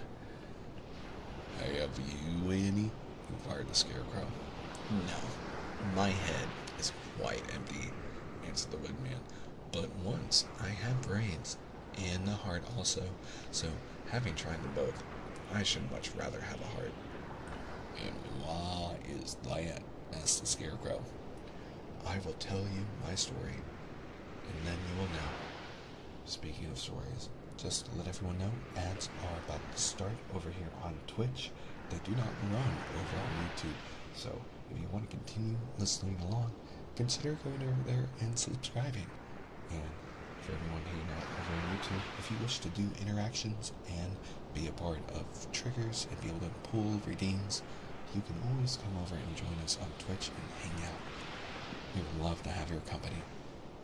I'm going to take a quick water break before we continue.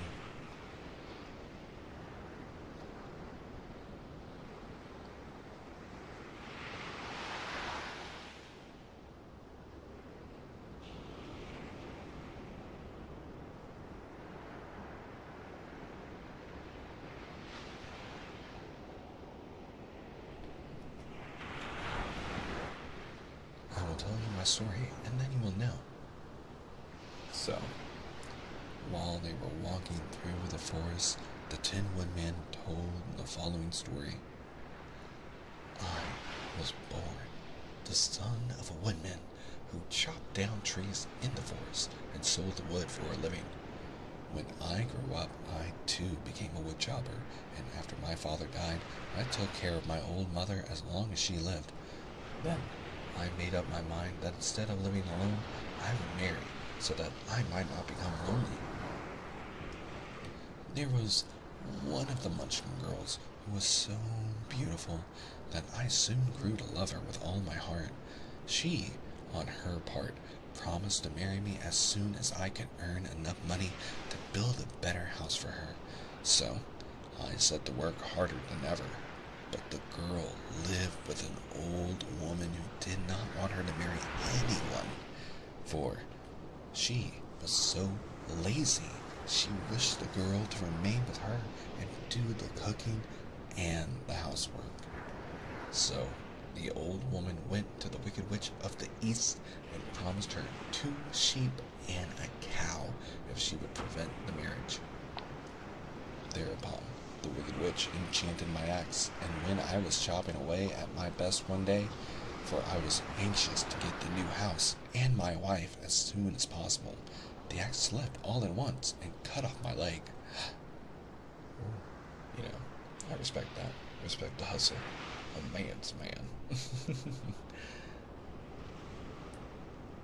Cutting off your leg for your lady? That's real sacrifice. No, I'm kidding. This, at first, seemed a great misfortune, for I knew a one-legged man who could not do very well as a wood chopper. So, I went to a tinsmith and had him make me a new leg out of tin. The leg worked well, very well, once I was used to it, but my action angered the Wicked Witch of the East, for she had promised the old woman I should not marry that pretty Munchkin girl. When I began chopping again, my axe slipped and cut off my right leg. And again, I went to the tinner, and again, he made me a leg out of tin.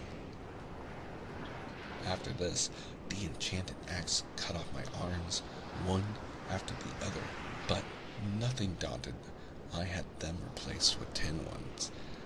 Sir, why didn't you stop using the cursed axe? I feel like I would have stopped using that axe if it kept, slipping and cutting me like that.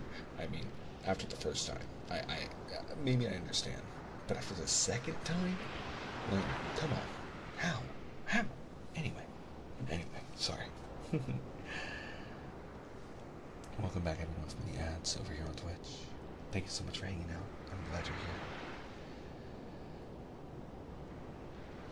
The Wicked Witch then made the axe slip and cut off my head. And at first, I thought that was the enemy. But the tinner happened to come along, and he made me a new head out of tin. Jeez, how?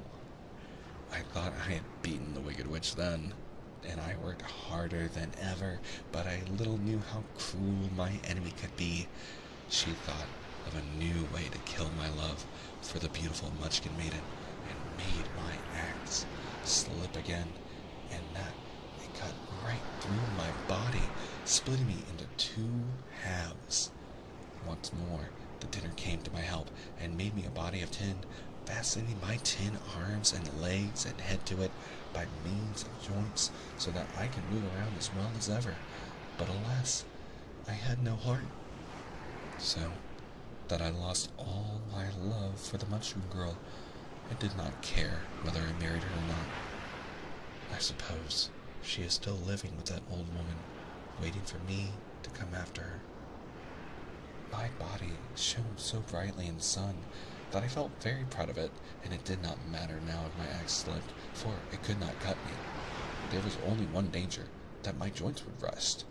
But I kept an oil can in my cottage, and took care to oil myself whenever I needed it. However, there came a day when I forgot to do this, and being caught in a rainstorm before I thought of the danger, my joints had rusted, and I was left to stand in the woods until you came to help me. It was a terrible thing to undergo, but during the year of Jesus, I stood there. I had time to think that the greatest loss I had known was the loss of my heart. While I was in love, I was the happiest man on earth. But no one can love who has not a heart. I like these drawings. And so, I am resolved to ask Oz to give me one. If he does, I will go back to the Munchkin Maiden and marry her. I mean, they do say that ladies are gonna switch over to AI lovers and robot lovers, according to research, which is very interesting, because I feel like there was a couple years ago when they were saying about men. Anyway. What a very dedicated man. Very nice. Although, it's funny that with this passion, one would say that he does love her still, even without his heart. I mean, he certainly has the perseverance to lose his head and have it remade into this tin one. Both Dorothy and the Scarecrow had been greatly interested in the story of the Tin Woodman. You get me, Lila. And now they knew why he was so anxious to get a new heart. All the same, said the Scarecrow, I shall ask for brains instead of a heart, for a fool would not know what to do with a heart if he had one. I shall take the heart, returned the Tin Woodsman, for brains do not make one happy, and happiness is the best thing in the world. Ooh, opinions. Action is another form of love. Exactly. Tangible actions are so important in love. So interesting. Dorothy did not say anything, for she was puzzled to know which of her two friends was right, and she decided if she could only get back to Kansas and Aunt Em, it did not matter so much whether the woodman had no brains and the scarecrow no heart, or each got what he wanted. What worried her most was that the bread was nearly gone, and another meal for herself and Toto would empty the basket.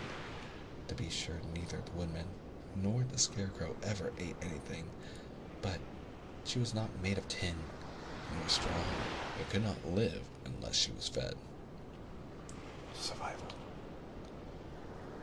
Oh my god, that's so cute.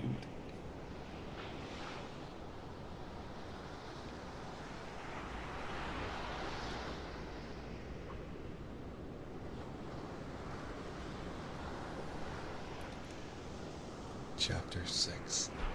The Cowardly Lion.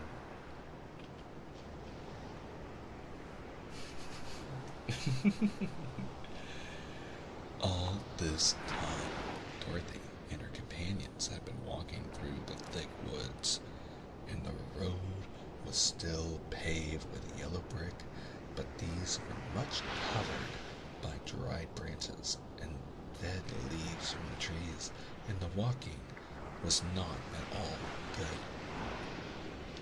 There were few birds in this part of the forest, for birds love the open country where there's plenty of sunshine. But now and then there came a deep growl from some wild animal hidden among the trees. These sounds made the little girl's heart beat fast, for she did not know what made them, but Toto knew, and he walked close to Dorothy's side and did not even bark in return. Ah, I'm so glad you're enjoying the bedtime story reading, and I hope that you sleep very well, and I hope this can help you drift off into sleep. Don't worry, I will keep things very cozy, and I do plan to make sure that at the end of the stream, for our Twitch chat friends, that you will be sent off to a very cozy streamer so that they can make sure you're taken care of. So I'm glad you're here, and I'm glad you can rest. Thank you for being here. And I hope you have very, very pleasant dreams. How long will it be, the child asked of the Tin Woodman, before we are out of the forest? I cannot tell, was the answer, for I've never been to the Emerald City, but my father went there once, when I was a boy, and he said it was a long journey through a dangerous country. Although, nearer to the city where Oz dwells, the country is beautiful, but I'm not afraid. So long as I have my old hand, and nothing can hurt the Scarecrow, while you bear upon your forehead the mark of the Good Witch's kiss, and that will protect you from harm. Also, thank you for the alert. I'll have to check that alert. That should little command, because it should make something happen. Enjoy your rest. But Toto, said the girl anxiously, what will protect him? We must protect him ourselves, if he is in danger, replied the Tin Woodsman. Just as he spoke, there came from the forest a terrible roar, and the next moment a great lion bounded into the road. With one blow of his paw, he sent the Scarecrow spinning over and over to the edge of the road, and then he struck at the Tin Woodsman with his sharp claws. But, to the lion's surprise, he could make no impression on the tin, although the woodman fell over in the road and lay still. Little Toto, now that he had an enemy to face, ran barking toward the lion when the great beast had opened. Aww. Is Dorothy scolding him? That's so cute.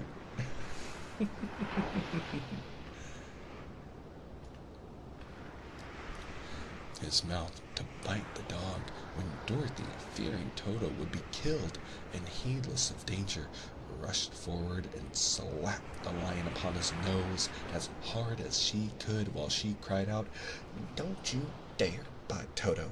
You ought to be ashamed of yourself, a big beast like you, to bite a poor little dog. Oh, I didn't bite him, said the lion as he rubbed his nose with his paw where Dorothy had him. No, but you tried to, she retorted. You are nothing but a big coward. Oh, I knew it, said the lion, hanging his head in shame. I've always known it, but how can I help it?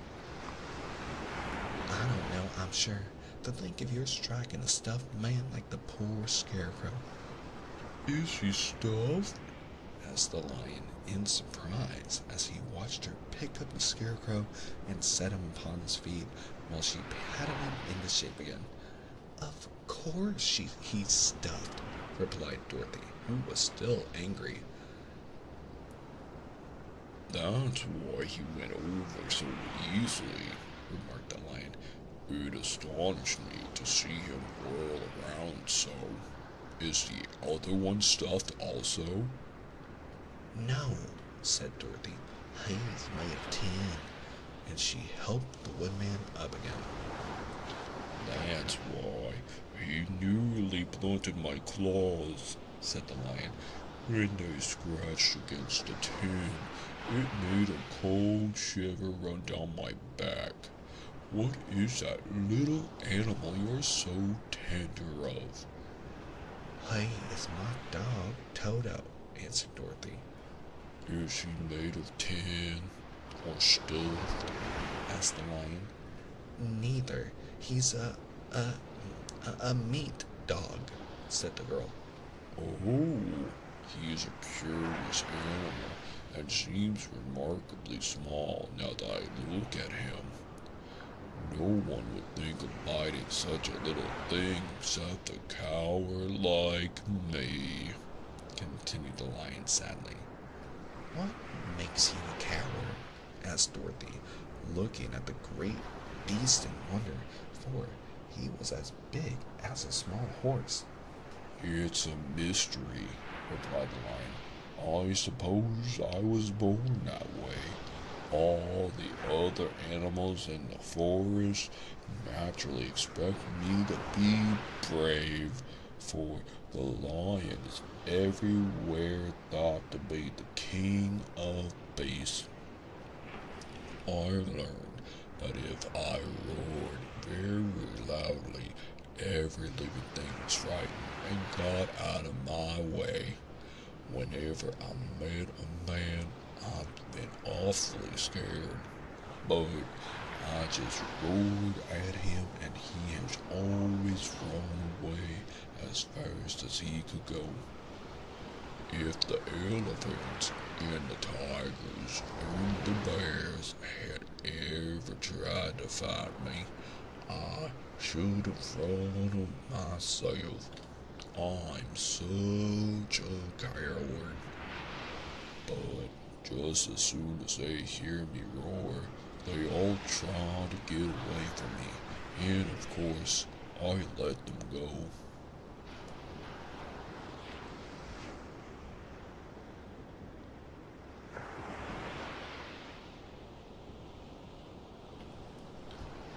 But that isn't right. The king of beasts shouldn't be a coward, said the scarecrow. I know it, returned the lion, wiping a tear from his eye with the tip of his tail. It is my great sorrow and makes my life very unhappy. but whenever there is danger, my heart begins to beat so fast. Perhaps you have heart disease, said the Tin Woodman. It may be, said the Lion. If you have, continued the Tin Woodman, you ought to be glad, for it proves you have a heart. For my part, I have no heart, so I cannot have heart disease. Perhaps, said the Lion thoughtfully, if I had no heart, I should not be a coward. High of your brains? Asked the Scarecrow. I suppose so. I've never looked to see it, replied the Lion. I'm going to the Great Owls to ask him to give me some, remarked the Scarecrow, for my head is stiff as straw. And I'm going to ask him to give me a heart, said the Woodman. And I'm going to ask him to send Toto and me back to Kansas, added Dorothy. Do you think Oz could give me courage? Asked the Cowardly Lion. Just as easily as he could give me brains, said the Scarecrow. Or give me a heart, said the Tin Woodman. Or send me back to Kansas, said Dorothy. Then, if you don't mind, I'll go with you, said the Lion, for my life is simply unbearable without a bit of courage. You will be very welcome, answered Dorothy, for you will help keep away the other wild beasts. It seems to me that they must be more cowardly than you if they allow you to scare them so easily. They really are, said the Lion, but that doesn't make me any braver, and as long as I know myself to be a coward, I shall be unhappy. So, once more, the little company set off upon the journey, the Lion walking with stately strides at Dorothy's side.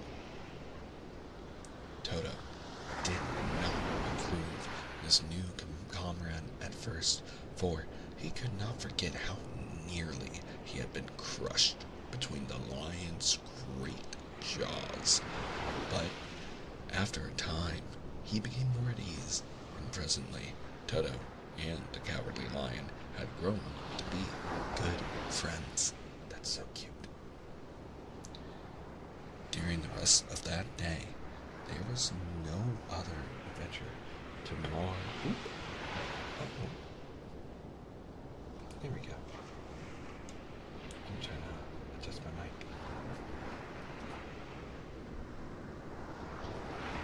During the rest of that day, there was no other adventure to mar the peace of their journey. Once, indeed, the Tin Woodman stepped upon a beetle that was crawling along the road and killed the poor little thing. This made the Tin Woodman very unhappy, for he was always careful not to hurt any living creature, and as he walked along, he wept several tears of sorrow and regret. These tears ran slowly down his face and over the hinges of his jaw, and there they rested. When Dorothy presently asked him a question, the Tin Woodman could not open up his mouth, for his jaws were tightly rusted shut together. That's so sweet. That proves he has a heart already, right? I mean, he's crying over a poor beetle, which understandable. I also get sad if an animal gets hurt, no matter what they are, even if they're little bugs. I actually tried to rescue a little lizard that got in my house today, but failing to catch him, I made sure that he at least had some water left out for him so he wouldn't get dried out. So I think I understand the little lizard, but honestly, I'm starting to wonder. Anyway, right? Right.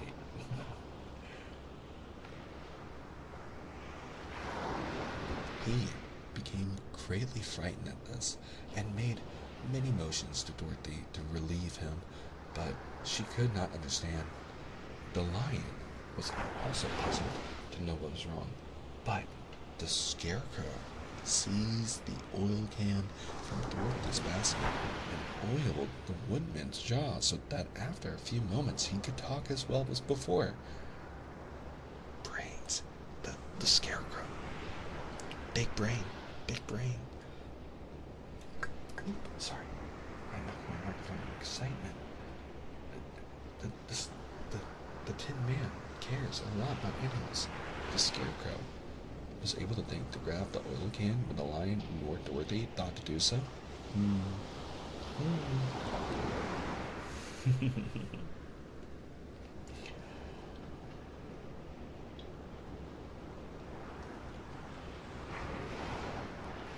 This will serve me. Oh, wait. It's the Tin Woodsman, and I figured out who it was. This will serve me as a lesson, he said, to look where I step, for if I should kill another bug or beetle, I should surely cry again, and crying rusts my jaw so that I cannot speak. Thereafter he walked very carefully, with his eyes on the road, and when he saw a tiny ant toiling by, he would step over it so as not to harm it. The Tin Woodman knew very well he had no heart, and therefore he took great care never to be cruel or unkind to anything. You people with hearts have something to guide you and need never do wrong, but I have no heart, and so I must be very careful. When Oz gives me a heart, of course, I needed mine so much.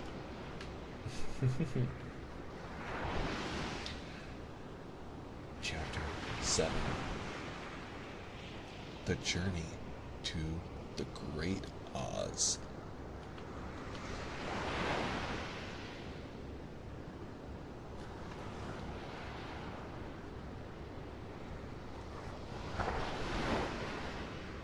They were obliged to camp out that night under a large tree in the forest, for there were no houses near. The tree made a good thick covering to protect them from the dew, and the Tin Woodman chopped a great pile of wood with his axe, and Dorothy built a splendid fire that warmed her and made her feel less lonely. She and Toto ate the last of their bread, and now she did not know what they would do for breakfast. If you wish, said the lion, I will go into the forest and kill a deer for you. You can roast it by the fire, since your tastes are so peculiar that you prefer cooked food. And then you will have a very good breakfast. Don't, please don't, begged the Tin Woodman. I should certainly weep if you killed a poor deer, and then my jaws would rust shut again. But the lion went away into the forest and found his own supper, and no one ever knew what it was, for he didn't mention it. And the Scarecrow found a tree full of nuts and filled Dorothy's basket with them, so that she would not be hungry for a long time. She thought this was very kind and thoughtful of the Scarecrow, but she laughed heartily at the awkward way in which the poor creature picked up nuts. His padded hands were so clumsy, and the nuts were so small, that he dropped almost as many as he put in the basket. But the Scarecrow did not mind how long it took him to fill the basket, for it enabled him to keep away from the fire, as he feared a spark might get into a straw and burn him up. So he kept a good distance away from the flames, and only came near to cover Dorothy with dry leaves when she lay down to sleep. These kept kept her very snug and warm, and she slept soundly until the morning. When it was daylight, the girl bathed her face in a little rippling brook, and soon after they all started toward the Emerald City. This was to be an eventful day for the travelers. They had hardly been walking an hour when they saw before them a great ditch that crossed the road and divided the forest as far as they could see on either side. It was a very wide ditch, and when they crept up to the edge and looked into it, they could see it was also very deep, and there were many big, jagged rocks at the bottom. The sides were so steep that none of them could climb down, and for a moment it seemed that their journey must end. What shall we do? Asked Dorothy despairingly. I haven't the faintest idea, said the Tin Woodman, and the lion shook his shaggy mane and looked thoughtful. But the Scarecrow said, We cannot fly, that is certain. Neither can we climb down into this great ditch. Therefore, if we cannot jump over it, we must stop where we are. I think I could jump over it, said the Cowardly Lion, after measuring the distance carefully in his mind. Then you're all right, answered the Scarecrow, for you can carry us all over on your back, one at a time. Well, I'll try it. A very brave thing to do, by the way. Just saying. Jumping a mighty chasm. Who will go first? I will. I will, declared the Scarecrow. For if you found you could not jump over the gulf, Dorothy would be killed, or the Tin Woodman badly dented on the rocks below. But if I'm on your back, well, it will not matter so much, for the fall will not hurt me at all. I'm terribly afraid of falling myself, said the Cowardly Lion. But I suppose there's nothing to do but to try it. So get on my back and we will make the attempt. The Scarecrow sat upon the lion's back, and the big beast walked to the edge of the gulf and crouched down. Why don't you run and jump? Asked the Scarecrow. Because that isn't the way we lions do these things, he replied. Then, giving a great spring, he shot through the air and landed safely on the other side. They were all greatly pleased to see how easily he did it, and after the Scarecrow had got down from his back, the lion sprang across the ditch again.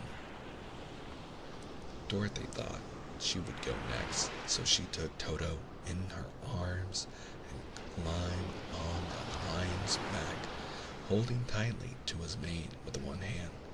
The next moment, it seemed as if she was flying through the air, and then, before she had time to think about it, she was safe on the other side.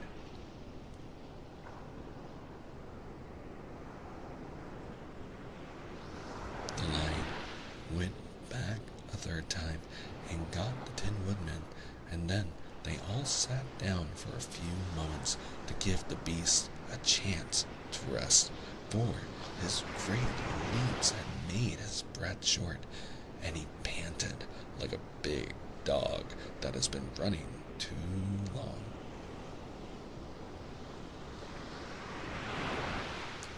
Cute. They found the forest very thick on this side, and it looked dark and gloomy. After the lion had rested, they started along the road of yellow brick, silently wondering each. In his own mind, if they ever would come to the end of the woods and reach the bright sunshine again, to add to their discomfort, they soon heard strange noises in the depths of the forest, and the lion whispered to them that it was in this part of the country that the Kalidas lived. "What are the Kalidas?" asked the girl.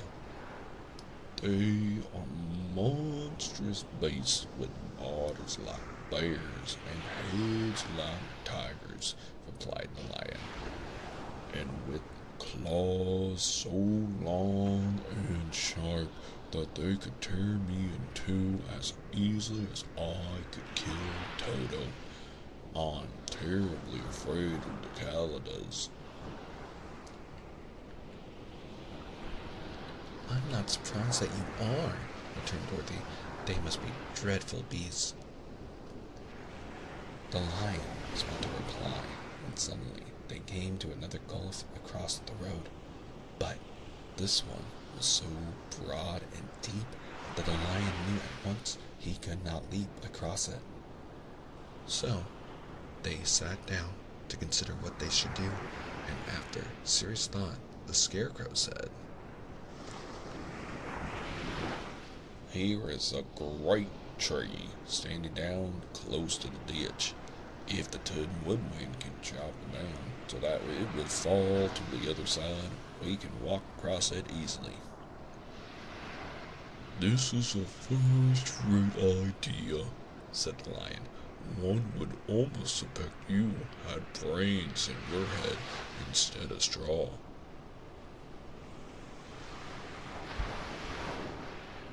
sorry, I'm like, right?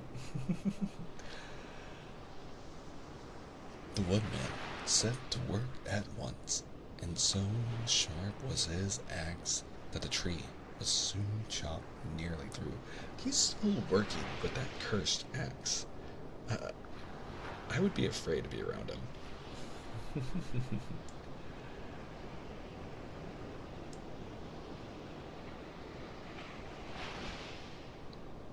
Then the lion put his strong front legs against the tree and pushed with all his might, and slowly the big tree tipped and fell with a crash across the ditch, with its top branches on the other side. They had just started to cross this queer bridge when a sharp growl made them all look up, and to their horror, they saw running towards them two great beasts with bodies like bears and heads like tigers. They are the Kalidas, said the cowardly lion, beginning to tremble. "Quick!" cried the Scarecrow. "Let us cross over." So Dorothy went first, holding Toto in her arms. The Tin Woodman followed, and the Scarecrow came next. The lion, although he was certainly afraid, turned to face the Kalidas, and then he gave so loud and terrible a roar that Dorothy screamed, and the Scarecrow fell over backwards, while even the fierce beast stopped short and looked at him in surprise. But seeing that they were bigger than the lion, and remembering that there were two of them and only one of him, the Kalidas again rushed forward, and the lion crossed over the tree and turned to see what they would do next. Without stopping an instant, the fierce beast also began to cross the tree, and the lion said to Dorothy, Oh, we are lost, for they will surely tear us to pieces with their sharp claws. But stand close behind me, and I will fight them as long as I'm alive. "Oh my, this is so intense." Wait a minute, called the Scarecrow. He had been thinking what was best to be done, and now he asked the woodman to chop away at the end of the tree that rested on their side of the ditch.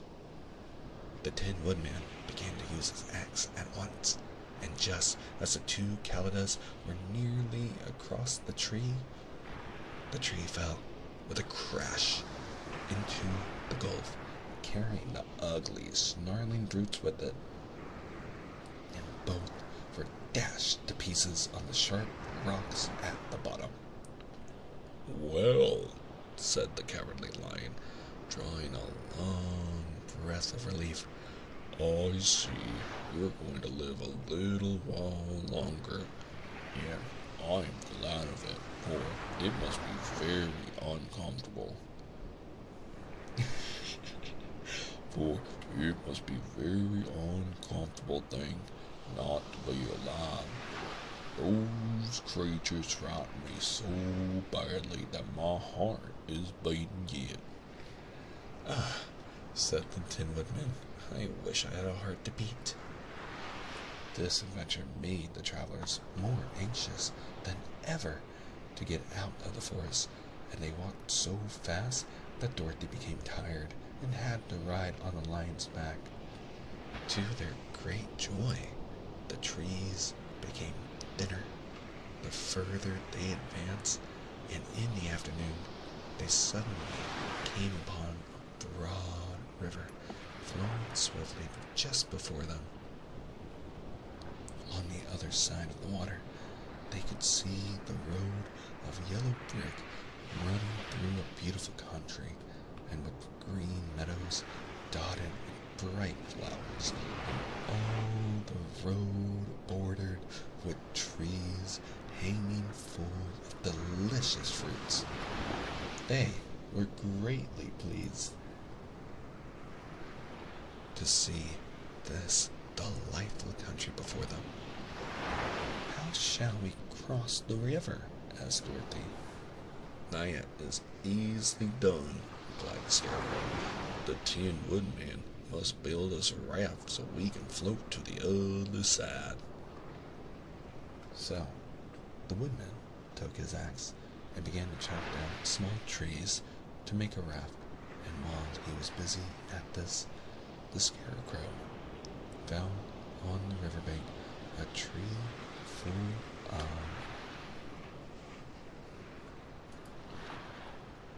fine fruit. This pleased Dorothy, who had eaten nothing but nuts all day, and she made a hearty meal of the ripe fruit. But it takes time to make a raft, even when one is as industrious and untiring as the Tin Woodsman. And when night came, the work was not done. So they found a cozy place under the trees where they slept well until the morning, and Dorothy dreamed of the Emerald City and of the good Wizard Oz, who would soon send her back home again.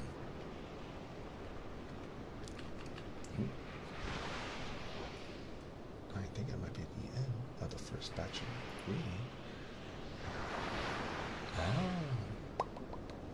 Let me just check.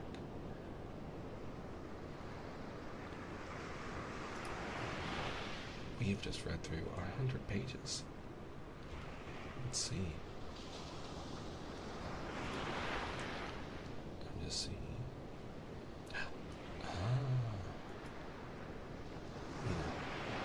I think for tonight, that is actually a very good point in time for us to call it here for stream.